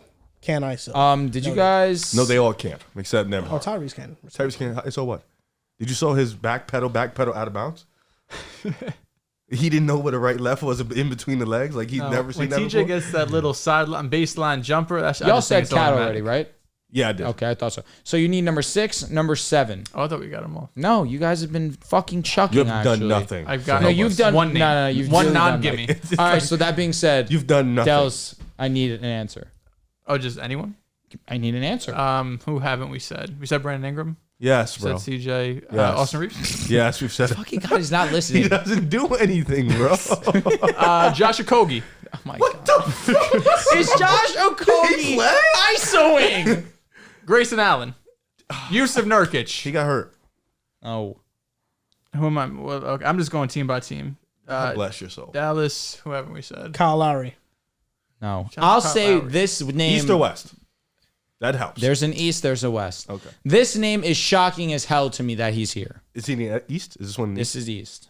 Okay. It's one of the... Dame. No. Said damn. It's just too easy. Donovan Mitchell. No. Embiid. He's fucking It is shit. Embiid. Never in fucking doubt. Do something. Embiid's Come number on. 6. Doing a Come lot, on, do dude. something, Riv. I'm coming in the fourth quarter, closing out the game. Talk your shit. God damn, Talk man. your shit. Bro, I was in a shot since fucking halftime. Facts. That's insane that you're agreeing with him, but it's okay. It's cool. He's cooking though. It's cool. So give me number I 7 gave you then. TJ McConnell. I gave you that. After like 7 Pacers were named, Riv. Wow. What? It's true. We did name the whole roster. He bro. didn't name shit. We've acknowledged that already. I just named you some And he named 7 wrong ones. So who's really in the wrong here? All right, you got a point here. So but we can got you give me West? the last guy? In the West? Yeah, in the West. Okay. Role player starters. I'm I don't not need all saying that. anything I don't need more. all We've that. gone through fucking 80 Stop. players. I I let already you told cook. you. You got rid of your bench players already. It was TJ McConnell and it Terrence Mann. was Karis LeVert. It's not Terrence Mann. Think about I just James Harden. no. Okay. Not a bad guess. Not a bad guess. Okay. All right. I mean, he's on the same team. Yeah. No, He's no. not. He's not. But he's in the Just, ballpark. that's a player that ISOs a lot. Dallas. Jaden Hardy. No. Fuck. But it's not even ISOing a lot. It's you have to be ass when ISOing. You know what I mean? So No, it's that's, what I'm like, saying. That's what I said about the sample size. Yeah. It could be any sample size. how many ISOs Kyle is Anderson? it? Is it- No. I don't know. It's just points per possession, man. Who Minnesota played the Suns. We said a lot of those. Clippers played Dallas. Dallas is quiet. Nobody else. Who the fuck did? Who the Rui. others- No. We It's said no who did the Lakers play? Denver. The Nuggets. Jamal Murray. Michael Porter Jr. Jamal was already said. KCP. He was here though. He's number 6. Oh, he's Aaron number Gordon. 14. Who'd you say? Michael Porter Jr. No, we already said that. Who? Aaron Gordon. No, KCP. no. All right, not on the fucking Nuggets. All right, not on the Lakers. Not on He's the on Nuggets. the Nuggets, Suns, and Lakers. Nah, Apparently. he's on the Lakers. Nikhil Alexander Walker. No, Dyson Daniels. no. You had to just blurt out a name there. I had nothing. I thought something would become a nothing game. All right, listen. One strike each left. If you guys don't get it, we're counting this as a loss. Okay, we can't lose, fellas. Think hard. This We is already a lost. no. This is You get. I feel you like get we've named more A players. strike Than All right, each? one more strike. Let's do it. Come on, let's do it. Here we go. What is Joel. West Yeah. play. Hold on. West. West player. No We don't- Lakers. No Lakers. No No Suns. Suns. No Nuggets. There's something. I think this player ISOs a lot because the thing you said about James Harden. Yes. So I do think it's a player maybe we're obviously, just forgetting. It's isolation. I know, So, but again, yeah. it's like No it's shit. fucking. It's on. We don't know the sample size. Well, Well, 10 isolations. we named all the stars. So yeah. Okay. With that being said, For a majority, it's been almost all stars. Jokic. No. It's not on Denver. But he's not a star. I mean, all right, fuck. That's on me. Won't all right. count as a guess. This it's not player star- is he's not a not. star. He's not a He's not star. a star. All right, we good then. We back. They've been pretty damn good though, and they have the ball in their hands a lot. PJ Washington. No, not a bad guess. You're out. That I cooked. Take it home. Come on, bring it home. You fellas. can talk to these guys and maybe influence them though. so on the Thunder, it can't be SGA. We haven't said SGA, but I don't think Maybe it'd it be is. SGA. Say it. It can't be. It can't be. There's no way. No. He was so efficient. If you say SGA, I'll get up and punch you. I'm just going name by name. JW said. The Chet already Timberwolves, said. we said like Mike Conley. We said You didn't say Mike Conley. So Mike That's Conley. the fucking answer. It's Mike Conley. Hey, it's not Well fair. done. We would have got there. Nobody thought of him. Okay. We said Mike Conley. Here we go. I said that. I don't even know if I said that. I have it this week in the NBA. This basically, I have all the players who are eligible to sign rookie scale extensions this offseason. So I'm going to give you their name. You're going to tell me if they get extended or not. Pretty simple. All right. First name up from the Grizzlies, Santi Aldama. No. No. I think he'll get extended. I mean, something not crazy, but I think they'll keep him under contract. From the Raptors, Scotty Barnes. Absolutely. Yes. Yes. Next up, the guy you hate from the Pistons, Detroit, Cade Cunningham. Oh, of course Absolutely. it's Cade. Of course, Cade. You hate Cade? I don't hate Cade. No, I was just You're a trolling. Cade hater. Are you? I could just like finesse that. No, I'm not a kid hater. From the he's getting Kings, extended. Chris Duarte, No, No, Yeah, no. Josh Giddey. He's gonna get traded. no. he's gone. Okay. Jalen Green, Yes. Yeah. Yes. Might get traded too, but he's Quentin Grimes. No. Ooh, No. tricky one. He's been pretty bad. I'm New home. gonna say no. They need a shooter. I think they keep him. Yeah, they don't have shooters. Well, it is as the Pistons, right? So they'll get anybody either. They need. what's- They They've need employed something. Killian Hayes there for Well, years. will QG want to stay there? Is that Well, the, he's what's his market? oh, that restricted. bird rights? Yeah, What's his market? 15. 15 mil? I think I'd pay him 15 a year. Hell no. That motherfucker's like 5 mil a year right now. I mean, I think you pay for the I growth. don't think there's a lot of teams itching to get Quentin Grimes unless it's like a I'm gonna say no still. MLE type shit. Okay. 15 was crazy. I think With the Pistons, 12? he played in 5 games and shot 14% from 3. Ooh. So 5 mil. We're back. Okay. 3 years, 15. that's I can more see him like getting it, that Kobe deal. 3 years, 33. 11 a year. Bang on what you got. Maybe. Prove it. Next name, Bones Highland. No. No. Isaiah Jackson. Yes. Yeah, Yeah. I think so. Yeah, he showed some things. Jalen Johnson. Yes. Yes. Absolutely. Corey Kispert. Yes. Yep. Yeah. Jonathan Kuminga. Absolutely. Yes. Most definitely. Trey Mann. Oh my God, man. Yeah. Should. Yeah. Yeah. I like Trey Man. Davion Mitchell. That's a tricky one. That is tricky. What do you think with Keon Ellis? They Well, don't. if they lose Malik Monk, then I'm going to say yes. I'm gonna say yes. Also. They're probably not gonna have cap as is, so they might as well resign him. Evan Mobley. Absolutely. Yes. Moses Moody. No. Yeah. I say yeah to trade. I'm gonna say yeah He's coming. I don't think they're just gonna give up on him. Trey Murphy. Yes. Yes. for sure. So this is 2021 NBA draft class. Yeah. We're just going down the list of all these guys. These are all the guys that are eligible. Yeah. What the fuck you want me to do? Change the CBA. Said Bones Holland. Alfred Sengun. Of They course. should. They run sharp. Yeah, he's been actually quietly sneaky good. You've been watching the Nets. Sure, bro. Like, Yeah. you've Nah, been he- I'll take your word for it. They run I'm sharp. watching no Nets games. Daron Sharp is all right. Okay. Jaden Springer. I Might as well, right? You have nothing. I'm gonna say yeah. Low key. think so. Why'd you say no? Because he's not that good. We just don't have any money. We have to kind of re-sign somebody to be our 13th man. Jalen Suggs. Absolutely. Yes. Cam Thomas. Yes. Of course. Flying No. colors, 100%. Of course. Yeah. It's a Wagner. bucket. France. Yes. And then last name up, Zaire Williams. No. No. Keep it pushing. And then these are the guys who they got declined. James Bucknight, Josh Christopher, Usman Garuba, Keon Johnson, Kai Jones, and Joshua Insane Primo. Josh Primo. So they didn't even list. get a chance to, get an opportunity to get that. Yeah. Insane list. Rest in Josh. peace, man. Ah, that's crazy. That's crazy. Am I The this week Clippers in the extended NBA? Tyronn Lue. Sorry. Was that yours, I Dehls? saw that. I was No, it pretty was not. Do you bummed. want to do that first? No, you can go. Okay. It was dumb. My was this week in the bummed. NBA, we got the All NBA awards. We got All Defensive a couple weeks, so it's been a while since that. But I have the list of the best two-way players ever. Best two-way players ever. Jalen Brown. First of all, fuck you. Second of all, Fucking cooked you. the best two-way players ever based on the most seasons as first-team All NBA Oh, I see and this. All Defense. Michael Jordan. He was number one. Giannis. Giannis is number Hakeem Olajuwon. 5. Tim number Duncan. Kim five. Olajuwon. Great job. Yes. Number 3. Yes, Tim Duncan. Correct. Yeah, I said number 3. Oh, KG. Where was Hakeem? You never gave us a number. Sorry, I did, but then you guys started rattling shit off because you've all seen Tell us this. I now, don't wait, know if we we should honestly, do yeah. it. Let me go first. No, Why no. do you You get to always go just fucking first? rattle off names. Fuck you. No. Can I go Go first? ahead, Riv. Michael Fuck. Jordan. Number 1. Yeah, we're starting over? Yes. Okay. Go ahead, Joel. I'll defer to you. See, that's how it goes. Kobe Bryant. Number 2. LeBron James. Number 4. Hakeem Olajuwon. Number 5. Giannis. Number... Oh, they're okay. All these guys are tied for 5 because they all have like 4. But yeah, Giannis tied for 5. You guys said Timmy already? No, number Oh, 3. Timmy. Nice. Kareem Abdul-Jabbar. No. Ooh, yeah, that was a rough one. Strike one. I don't remember the rest of the list, I'll be honest. Hakeem Olajuwon. I said him already. Yeah, I already said that. You All right, guys so it's my got turn. the top All right, 4. KG. Everyone else, yes. Kevin Chris Garnett. Paul. No. Why are you guys disrespecting Chris Paul like that? You're missing 4 names. Damn. Okay. Did you guys say Giannis? God damn. Yes, Can said I go? Giannis. Oh, okay. Sorry, apologies. Go Yeah, ahead. thank you. We said Giannis already. Ooh. What is it? All NBA, And all defense. First teams. just first teams. Yeah, all these guys This are tied is for easy. 4. This is easy. This is ooh, Fourth, yeah. This is nutty. Bill Russell. She get this. Wait, does that That count? is Because I don't even think good. they had that Yeah, I shit was back gonna in the day. say. Yeah, that doesn't count, bro. We'll run that back.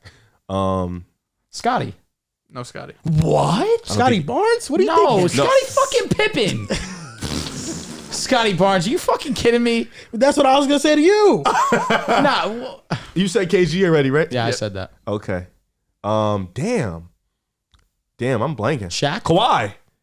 Shaq, Kawhi, no and no. Shaq was nuts. Dwight Howard. Dwight Howard, Nice. yes. Great job. Shaq You're back. Shaq was nuts.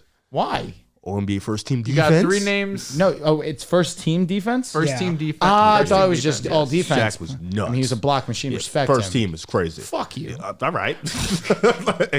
How many we need now? 3 more. 3 more. Where are they from? 80s, 90s? Talk to me. Just What'd you say? Back in the day or now? back in the day, yeah. Okay, These are all older heads. All right. Sidney Moncrief. Okay, buddy, you're out. You just keep You sleep on Sidney Moncrief. No, I don't. But like, you just keep jumping the gun. Because I know you're not gonna name Dwayne Wade. He said back in the day. All these guys are, they're old heads.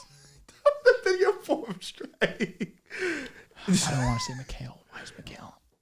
Try it. Mikhail? No. Fuck! Come on, bro. That's Fuck! crazy. I hate you!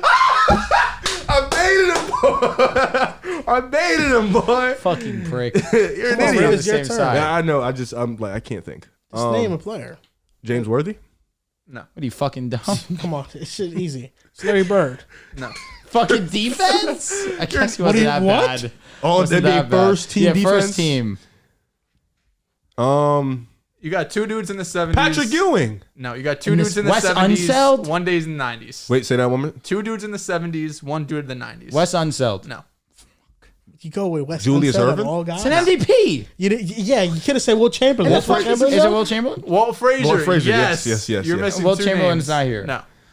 You said in the 90s. It's a better guess than 1 dude in the freaking 70s. Wes 1 dude in the Unseld. 90s. The 90s. Gary Payton. No.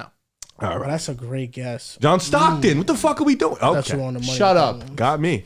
Karl Malone. Charles Barkley. No. I was so confident. I said Akeem already. I was going to say it again. Dikembe. No. No shot in hell, right? First teamer is crazy. Was Clyde a good defender? Jason Kidd. No. All right. What the fuck are we doing, bro? Just give this the 70s players. I don't care. Huh? Just give us the 70s players. No, not You yet. know, No, not yet, know not the yet. 70s player.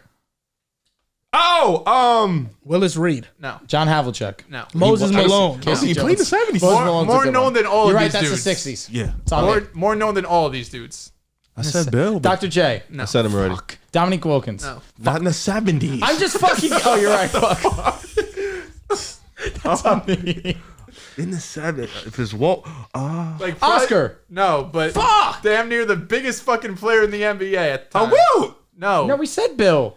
One of Moses the- Malone. One of the most well-known players in NBA history. We said the Bill. fuck? That could be 50 names. Kareem? No. What the Bill fuck? Russell. No, We but said Bill like 7 that's the times. Think Jerry on that West. level. Yes, Oh Jesus my Christ. God. Jerry fucking What'd you say? West. Jerry West. Jerry West. All right. Jerry West. Okay. So now the guy. One name left in the 90s. We know this guy for sure. And it's not Undoubtedly. Pippen? It's not Pippen. It's not Pippen, yeah. Ewing? No. I said him already. Okay. Clyde Drexler. No. David Robinson. David Robinson. We fucked there up we there. That go. was so easy. Shout out. Yo, fucking eat shit. We had that. Fuck. No, that's embarrassing. We should have known that. I got MJ, it. Kobe, Yeah, we should have Tim known. Duncan, LeBron, Hakeem, Giannis, KG, Jerry West, David Robinson, Walt Frazier, and Dwight Howard. That's insane company.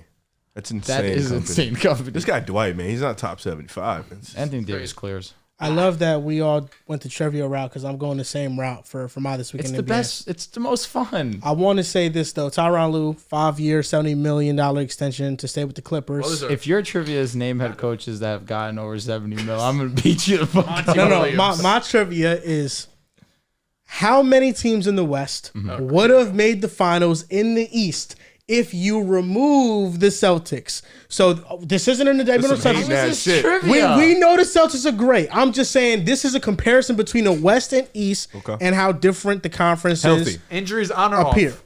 Injuries on or off? I would love if we do off. That's so much fun. Let's do off because it is fun. The OKC Thunder. Yes, they make it. Yes. No, ooh.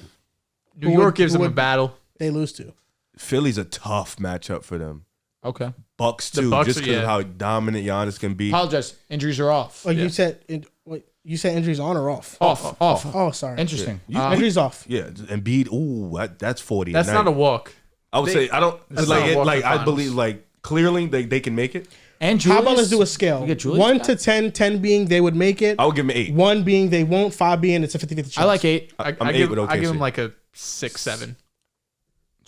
The Denver Nuggets, 10. Yes. 10. the Minnesota Timberwolves. 8.5. 8. Yeah. I'm leaning 8 as well. You say 9, I'm not mad at. I thought about it, but I'm going 8. No injuries, so the LA Clippers with Kawhi. 8. With 7. Kawhi healthy, shit, I'm feeling an 8, 9 too. I'm going 8. The Mavericks. 8. Oh, 9. 10. No, 9. 9. 9. I'll go 9. 10. I'll go 9. The Phoenix Suns. 6. 4. 4. Wavelength. Real twist shit. We folded. Why the fuck? He did nothing all day that day. I want you to know that. God, you're gonna let him talk shit to you like that. What'd you do? Hey, one I NBA won. trivia. Fuck. On some Mickey Mouse though. yeah. On some Mickey Mouse. Can't forget, he led us to a place and it wasn't open. But it worked out. Look, He's We right. got there. Joel saved him. Give the high key. Joel saved we his both, legacy. We both stepped up. They tag team. They were looking like DX. Well, This the was tag team. JT and JB in game 1. Nope, this was look, He hit the This he hit the was fourth quarter Jamal shot. Moran, in overtime. Daniel Gibson Oh, in shit. 2006 against the Detroit Pistons needed some help. Very obscure comparison. Very. But was that obscure. not a great Throwback. spot? Look, he don't even know what happened. Was there. that not a Look, great ask him spot what I took happened you to? I don't fucking care. there. No, I'm just saying. Who'd you say? Daniel Gibson? Yeah. Booby. Against who? What? Against the Pistons. He had a shot. Big shot. No, he actually had 27 points. Yeah. He had And a lot of big multiple shots. Big shots. That's what I'm saying. Listen, don't feel bad. I don't know what the Let's fuck he's move talking on about to this either. next name. It's a The great- Los You had Angeles. a great time. The Los Angeles Lakers. 10. 8. 8. Who are we losing to? I said 8. I'm asking a question. Genuinely. I think you would go, but I don't think it's a walk. That's it's all. a walk. Lock. The Pelicans with Zion healthy. 7. 6.5. 5. 7. That's a great team. 5? 5.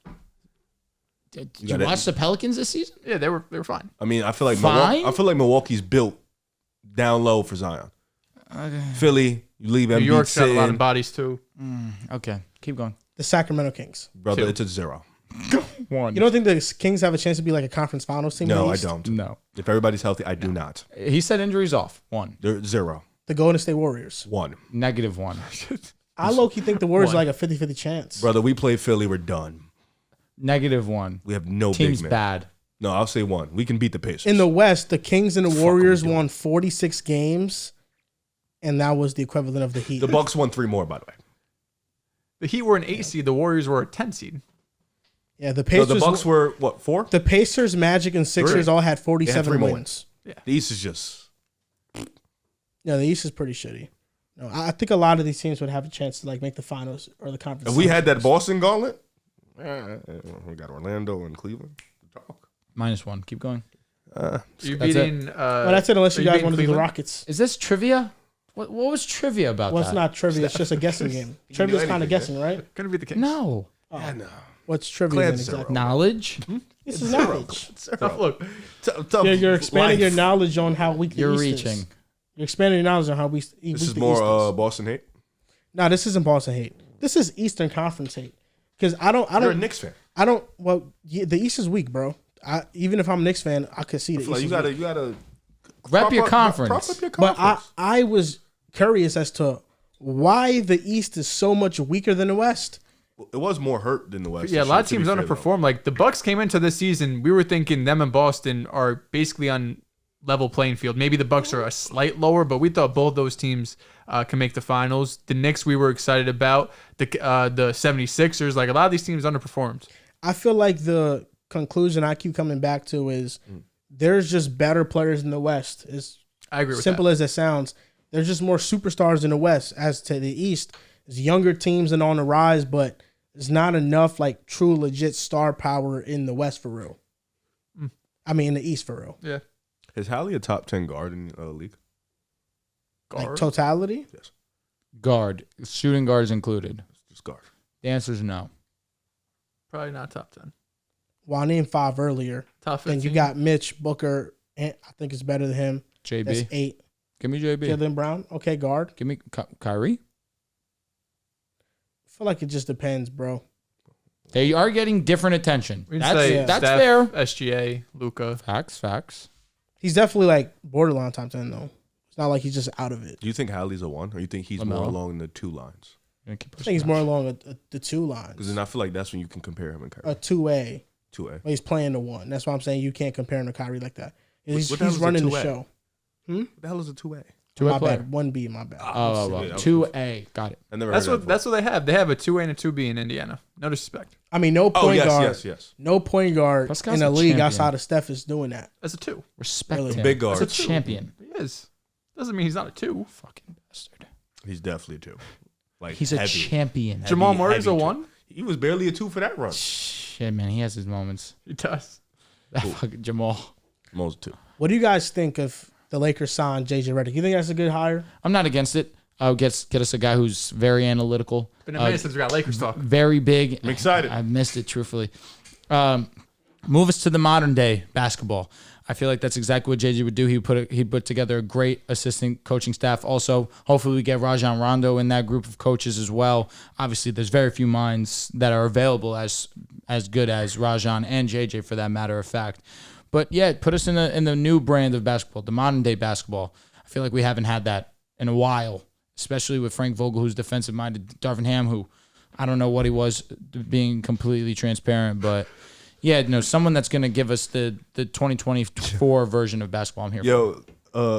They was on First Take, and Perkins was like, not one single series did the Celtics sweep any team.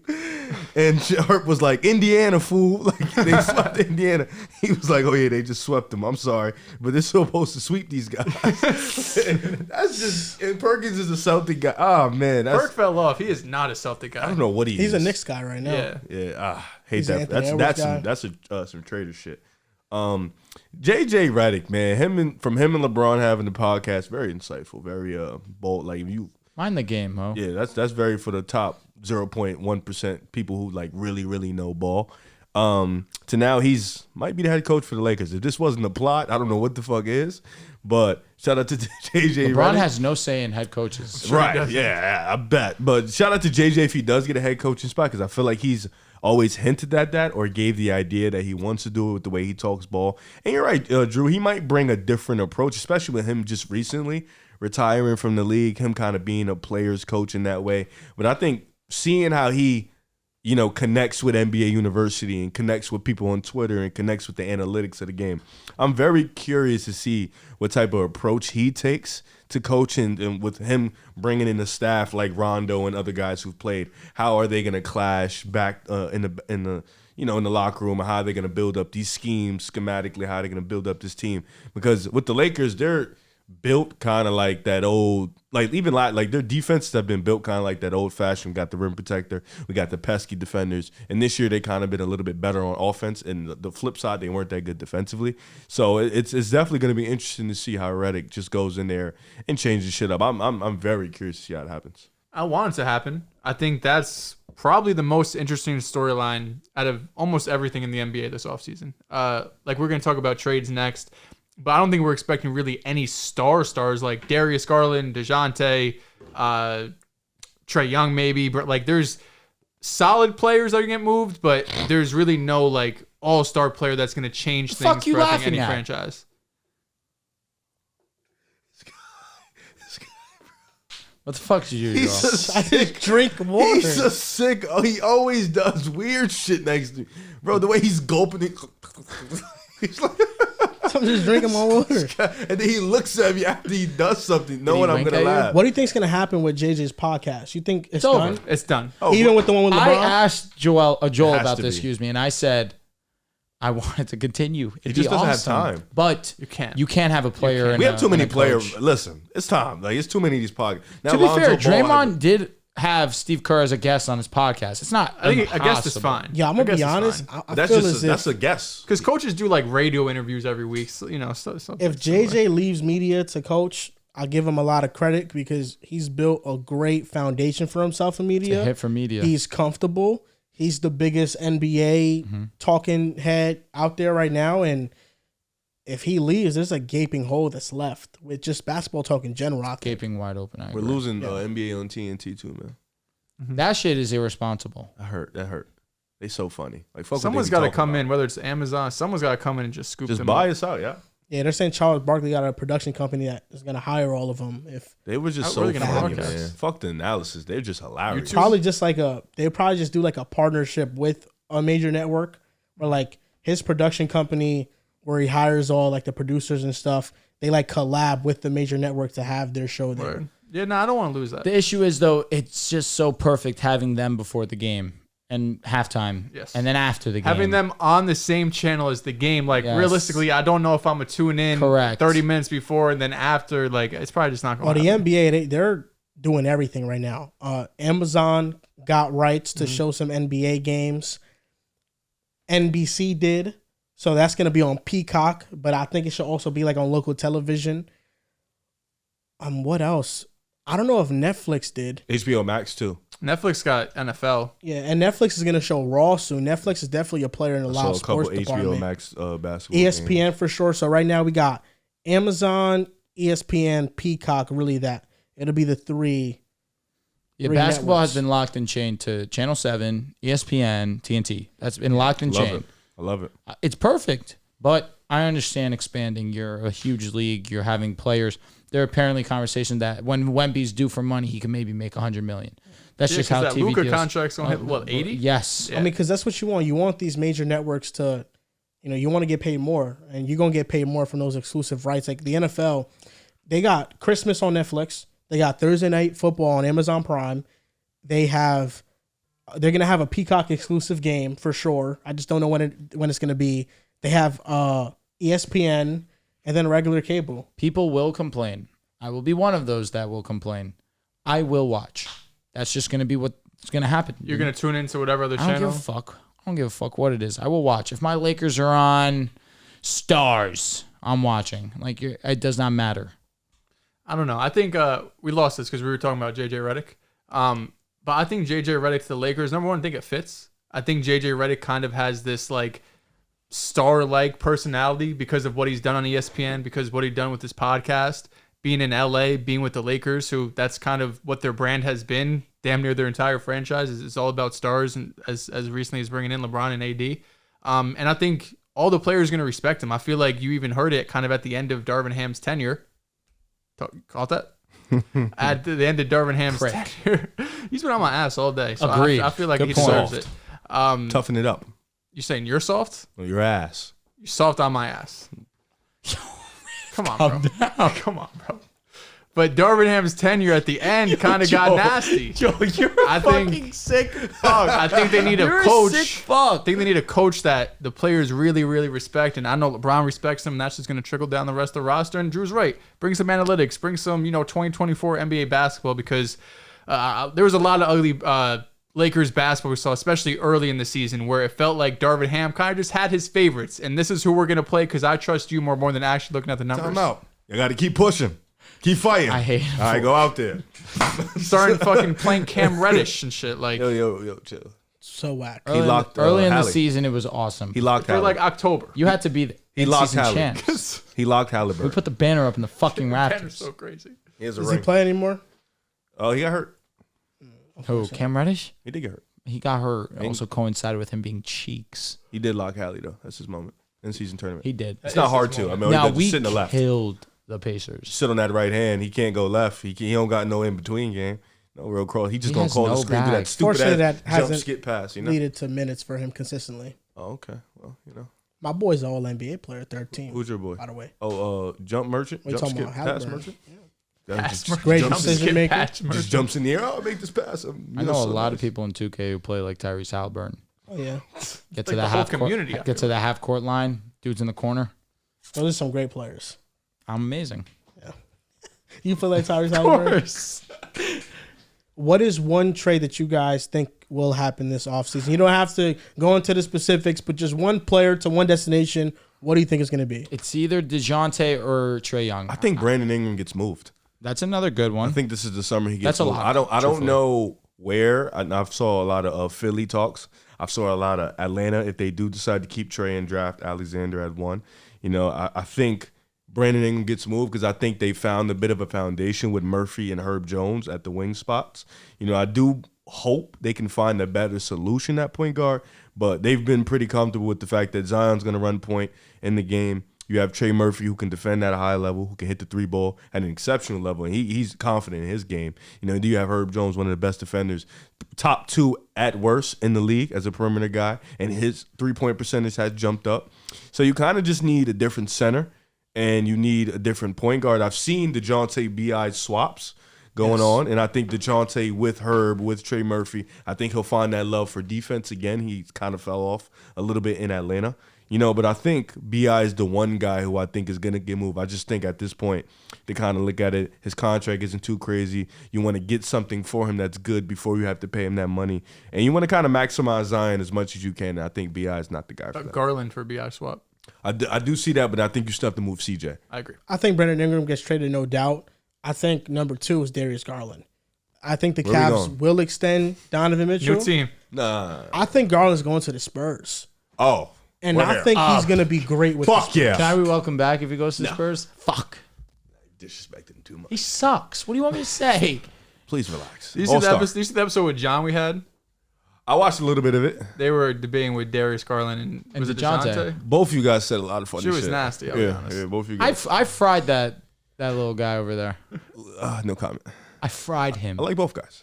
So, To DeJounte end was off better this year. the It's not even a show, conversation. Yusuf I don't Nurkic think Oh my God, Yusuf Nurkic. in the restricted area shot 59.8% just from the found field. God. No, I had it over. What was Jared? Jared Allen was 70. 71.9%. No, yeah. Yeah. I got one trade that I would like to see because Rav likes to say I don't do my work. I do my work. One trade I would like to see. I don't You mean have this. one trade. I don't mean this in a disrespectful way. The topic says one trade.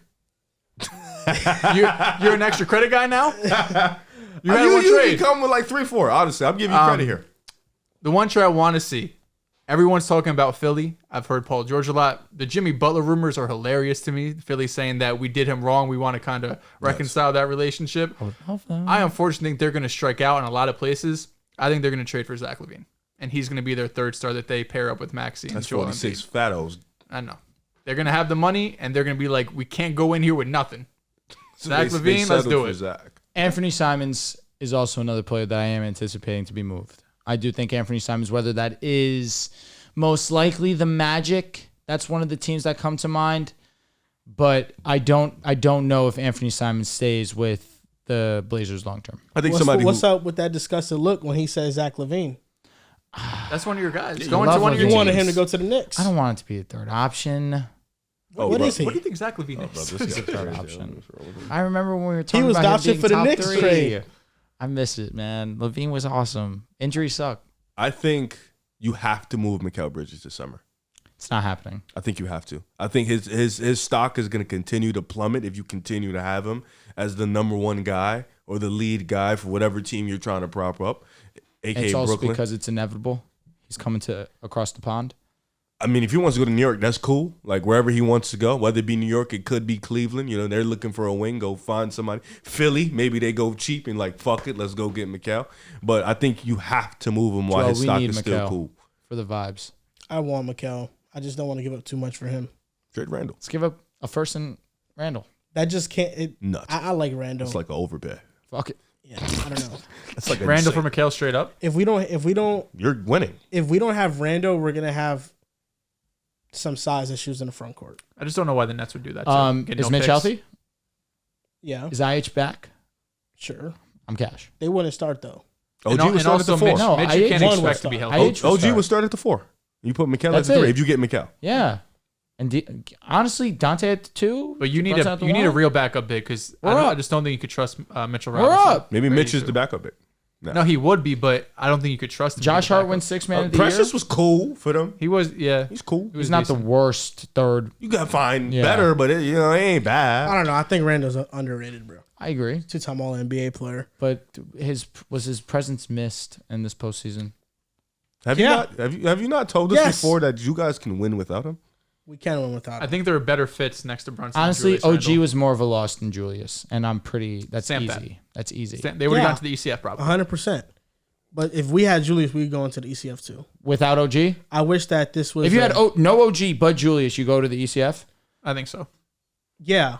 Like OG gets hurt, but Randall is still healthy for us. Yeah, I think we'd be given the way I'll be he's honest, played no last Randall two all playoffs. year. OG, or you make the ECF still though. So how big of a loss is Randall? I don't think he's that big of a loss, but I don't think that So like. he- But Mikel he's is that more big than of an enough to get addition. you over the hump to beat That's the why Pacers. if you could upgrade I don't think over him, Mikel is I that would. big of a addition to get us over the hump. I don't disagree. I No, feel like we because- got to get an yeah. addition. We got to get a real player. We're like Luka Doncic, you know. Okay. Just fucking jump all the way to Luke. You went from like gotta get 48 Luka Doncic. You went from like 48 to like 2. Bro didn't say Zion. Bro didn't say Devin Booker. He said, I'm going best of the world. Look God at forbid, that. man. If the Knicks listened to me back in 2018, we would have tanked for Luka. We would have paired him up with Kristaps Porzingis. And Does Orlando pull the trigger and get Trae Young? Is the question. I don't think so. If there's a team that trades for Trae Young, it's San Antonio. I think teams have been saying, and I'm not saying it's correct. They prefer Value DeJounte. Garland and What? DeJounte. I've seen that too. 'Cause he's over Trae. cheaper. They're I cheaper. don't, Yes. I don't know if I believe that. Listen, I don't believe anything people I say. don't know. on if That's I this. believe bullshit. that. Trae Young is special. Those Garland? two compared Almost to Trae was puked. crazy. What the fuck are you excited about DeJounte for? No, real I'm not. shit. Not really. You were just. But Trae what are you- Young. What are you geeking about DeJounte? DeJounte's better than Garland. That's not saying much. This year you play like shit. That's sad on you. And DeJounte can't shoot. What? It's okay, mid-range. Okay, midi. Okay, mid-range. He had Okay, 40 Mitty. points on 40 shots, and people treated him like fucking Michael Wasn't that Jordan. against you guys? It was. He killed against y'all. Stop talking shit. He DeJounte's beat us. nice. I wish DeJounte would play defense again. That's when I was a fan. I mean, he's playing on the Hawks. No one plays defense. That's not good. I agree. Get him back to San Antonio. If he goes to the Pelicans, I think he'll play defense. For sure. You have to. So DeJounte this year, he shot 43% in the right corner, 43% in the left corner from three. Get off his meat. He's a fucking corner. He merchant. shot 49% from mid range. We're fucking here. He's a great mid-range guy. I never denied. 34% above the break three. He's a fucking corner merchant. Well, it's because fucking Trae Young has him sit in these corners. Listen, Quinn he's got Snyder. Zion. Go sit in that corner. Crying. I'm not lying. But I mean, that takes away his mid-range, his best game. He's gonna get his pick gonna and roll kill. action. Respect pull up. DeJounte. We here? Yeah. Without the Spurs, he'd be out the fucking league. I like him in New Orleans. I think that'd be dope. Yeah, I'm I cool think with it's a that. good spot for him. I'm cool with that. in New Like, I Orleans. think he just got to credit, going to the Spurs system and developing him properly. Of They course. did it with the player Derek he is White. today. Did it with DeJounte. This is the There's other trade I have people. for Trae Young. Let me know what you guys think. Keldon Johnson, Jeremy Shohan, and last guy is... Better be 7 first I round need picks. 4 first. Hold on. Last guy is... Oh, Trey Jones. Yes, you would be getting probably 4. 3 to 4 first. So If I'm looking to move Trae. So 1 young player and 4 Well, first round Keldon, I'll be honest, none of those players. moved Jeremy. a ton. You said stop. Enough. Do I have to give it Vassell? I don't want to give it You don't. You Vassell. probably think don't the have Spurs to, are but doing damn, that. can I get Malachi Branham at least? Can I get 2 more? Okay, but instead of Trey Jones, I was trying to Can give I you get back a 5 point first guard. round picks? Brother, you're You giving can me get the Keldon 4th pick Johnson. overall this year. That shit not really moving me this year. You can right? get your pick back. Hey, and yours. You can get mine. And yours for just next year. All right, I so wanna 3 tank. firsts. No. Okay. Give me 4. Okay. Give me your pick and our pick for 2025, and then give me 1 Give me 2026. How many? How No, many? just 4. Just those 4. But Oh. including those picks. 4 with. I keep Vassell. He's just defining what the picks are. I'm here. I'm Yes. here. Yes. So number 4, Got it. 2025 Okay. Spurs and Hawks. Okay. 2026 Swap. It's gotta be a swap. Hawks. No, I'm It's giving gotta you be a Trae swap, bro. Young. We can't fucking trade same picks back Okay, to back. fine. Yes. Swap. All right. Give me a swap. And then give me 27 those three bums you were talking about. Okay. And I get to keep Vassell and Malachi Branham. Whoa, you gotta add him. You can keep Trae. You keep Trae Jones. Cool. All right. You know what? Fine. He can We'll be my run backup DeJounte at guard. the Trey 1. can be my backup guard. He works well with Victor. Deal. It's terrible, but we'll do it. Tried in 2K, see if it works. Victor just came up. We Spurs came just up. came up. Because when we were worse in the league, we have Cooper Flack. Okay. We're back. Good luck. The lottery's a fucking slick game. We're cooking. They got 1. Let the odds do it 2 years in a row. Hey, listen, man. It happened. Cavaliers. It's true. What if Trae and Wemby don't work out and Spurs ass? Now we have 2 lottery picks. It's a deep draft next year, man. It If is you get a good Trey, you have draft. Trey Wemby, you'll probably still be a lottery team. No disrespect. It's West tough. You baited. You fumbled. I don't know if I don't that's know why he true. said that. What the fuck did he just say? He did say that. Take it up with him. They're a playing team, I think. If they No, get play. traded. Yeah, I'm Playing saying can lead to the lottery, though. Exactly. I Yo, think they could be a top 10 Playing, seed. you can lose one and you Could in be the a top lottery. 10 seed, but max, I think, is first round exit. No disrespect. Victor not missing the playoffs for the rest of his career. Stamp. Ooh. And that's going to do it That's for what Luka episode probably said. 381. He was close. You guys can follow us on Twitter at PickAsidePod, on Instagram and TikTok at PickAside Podcast. Thank you guys for watching, and we'll see you guys next time.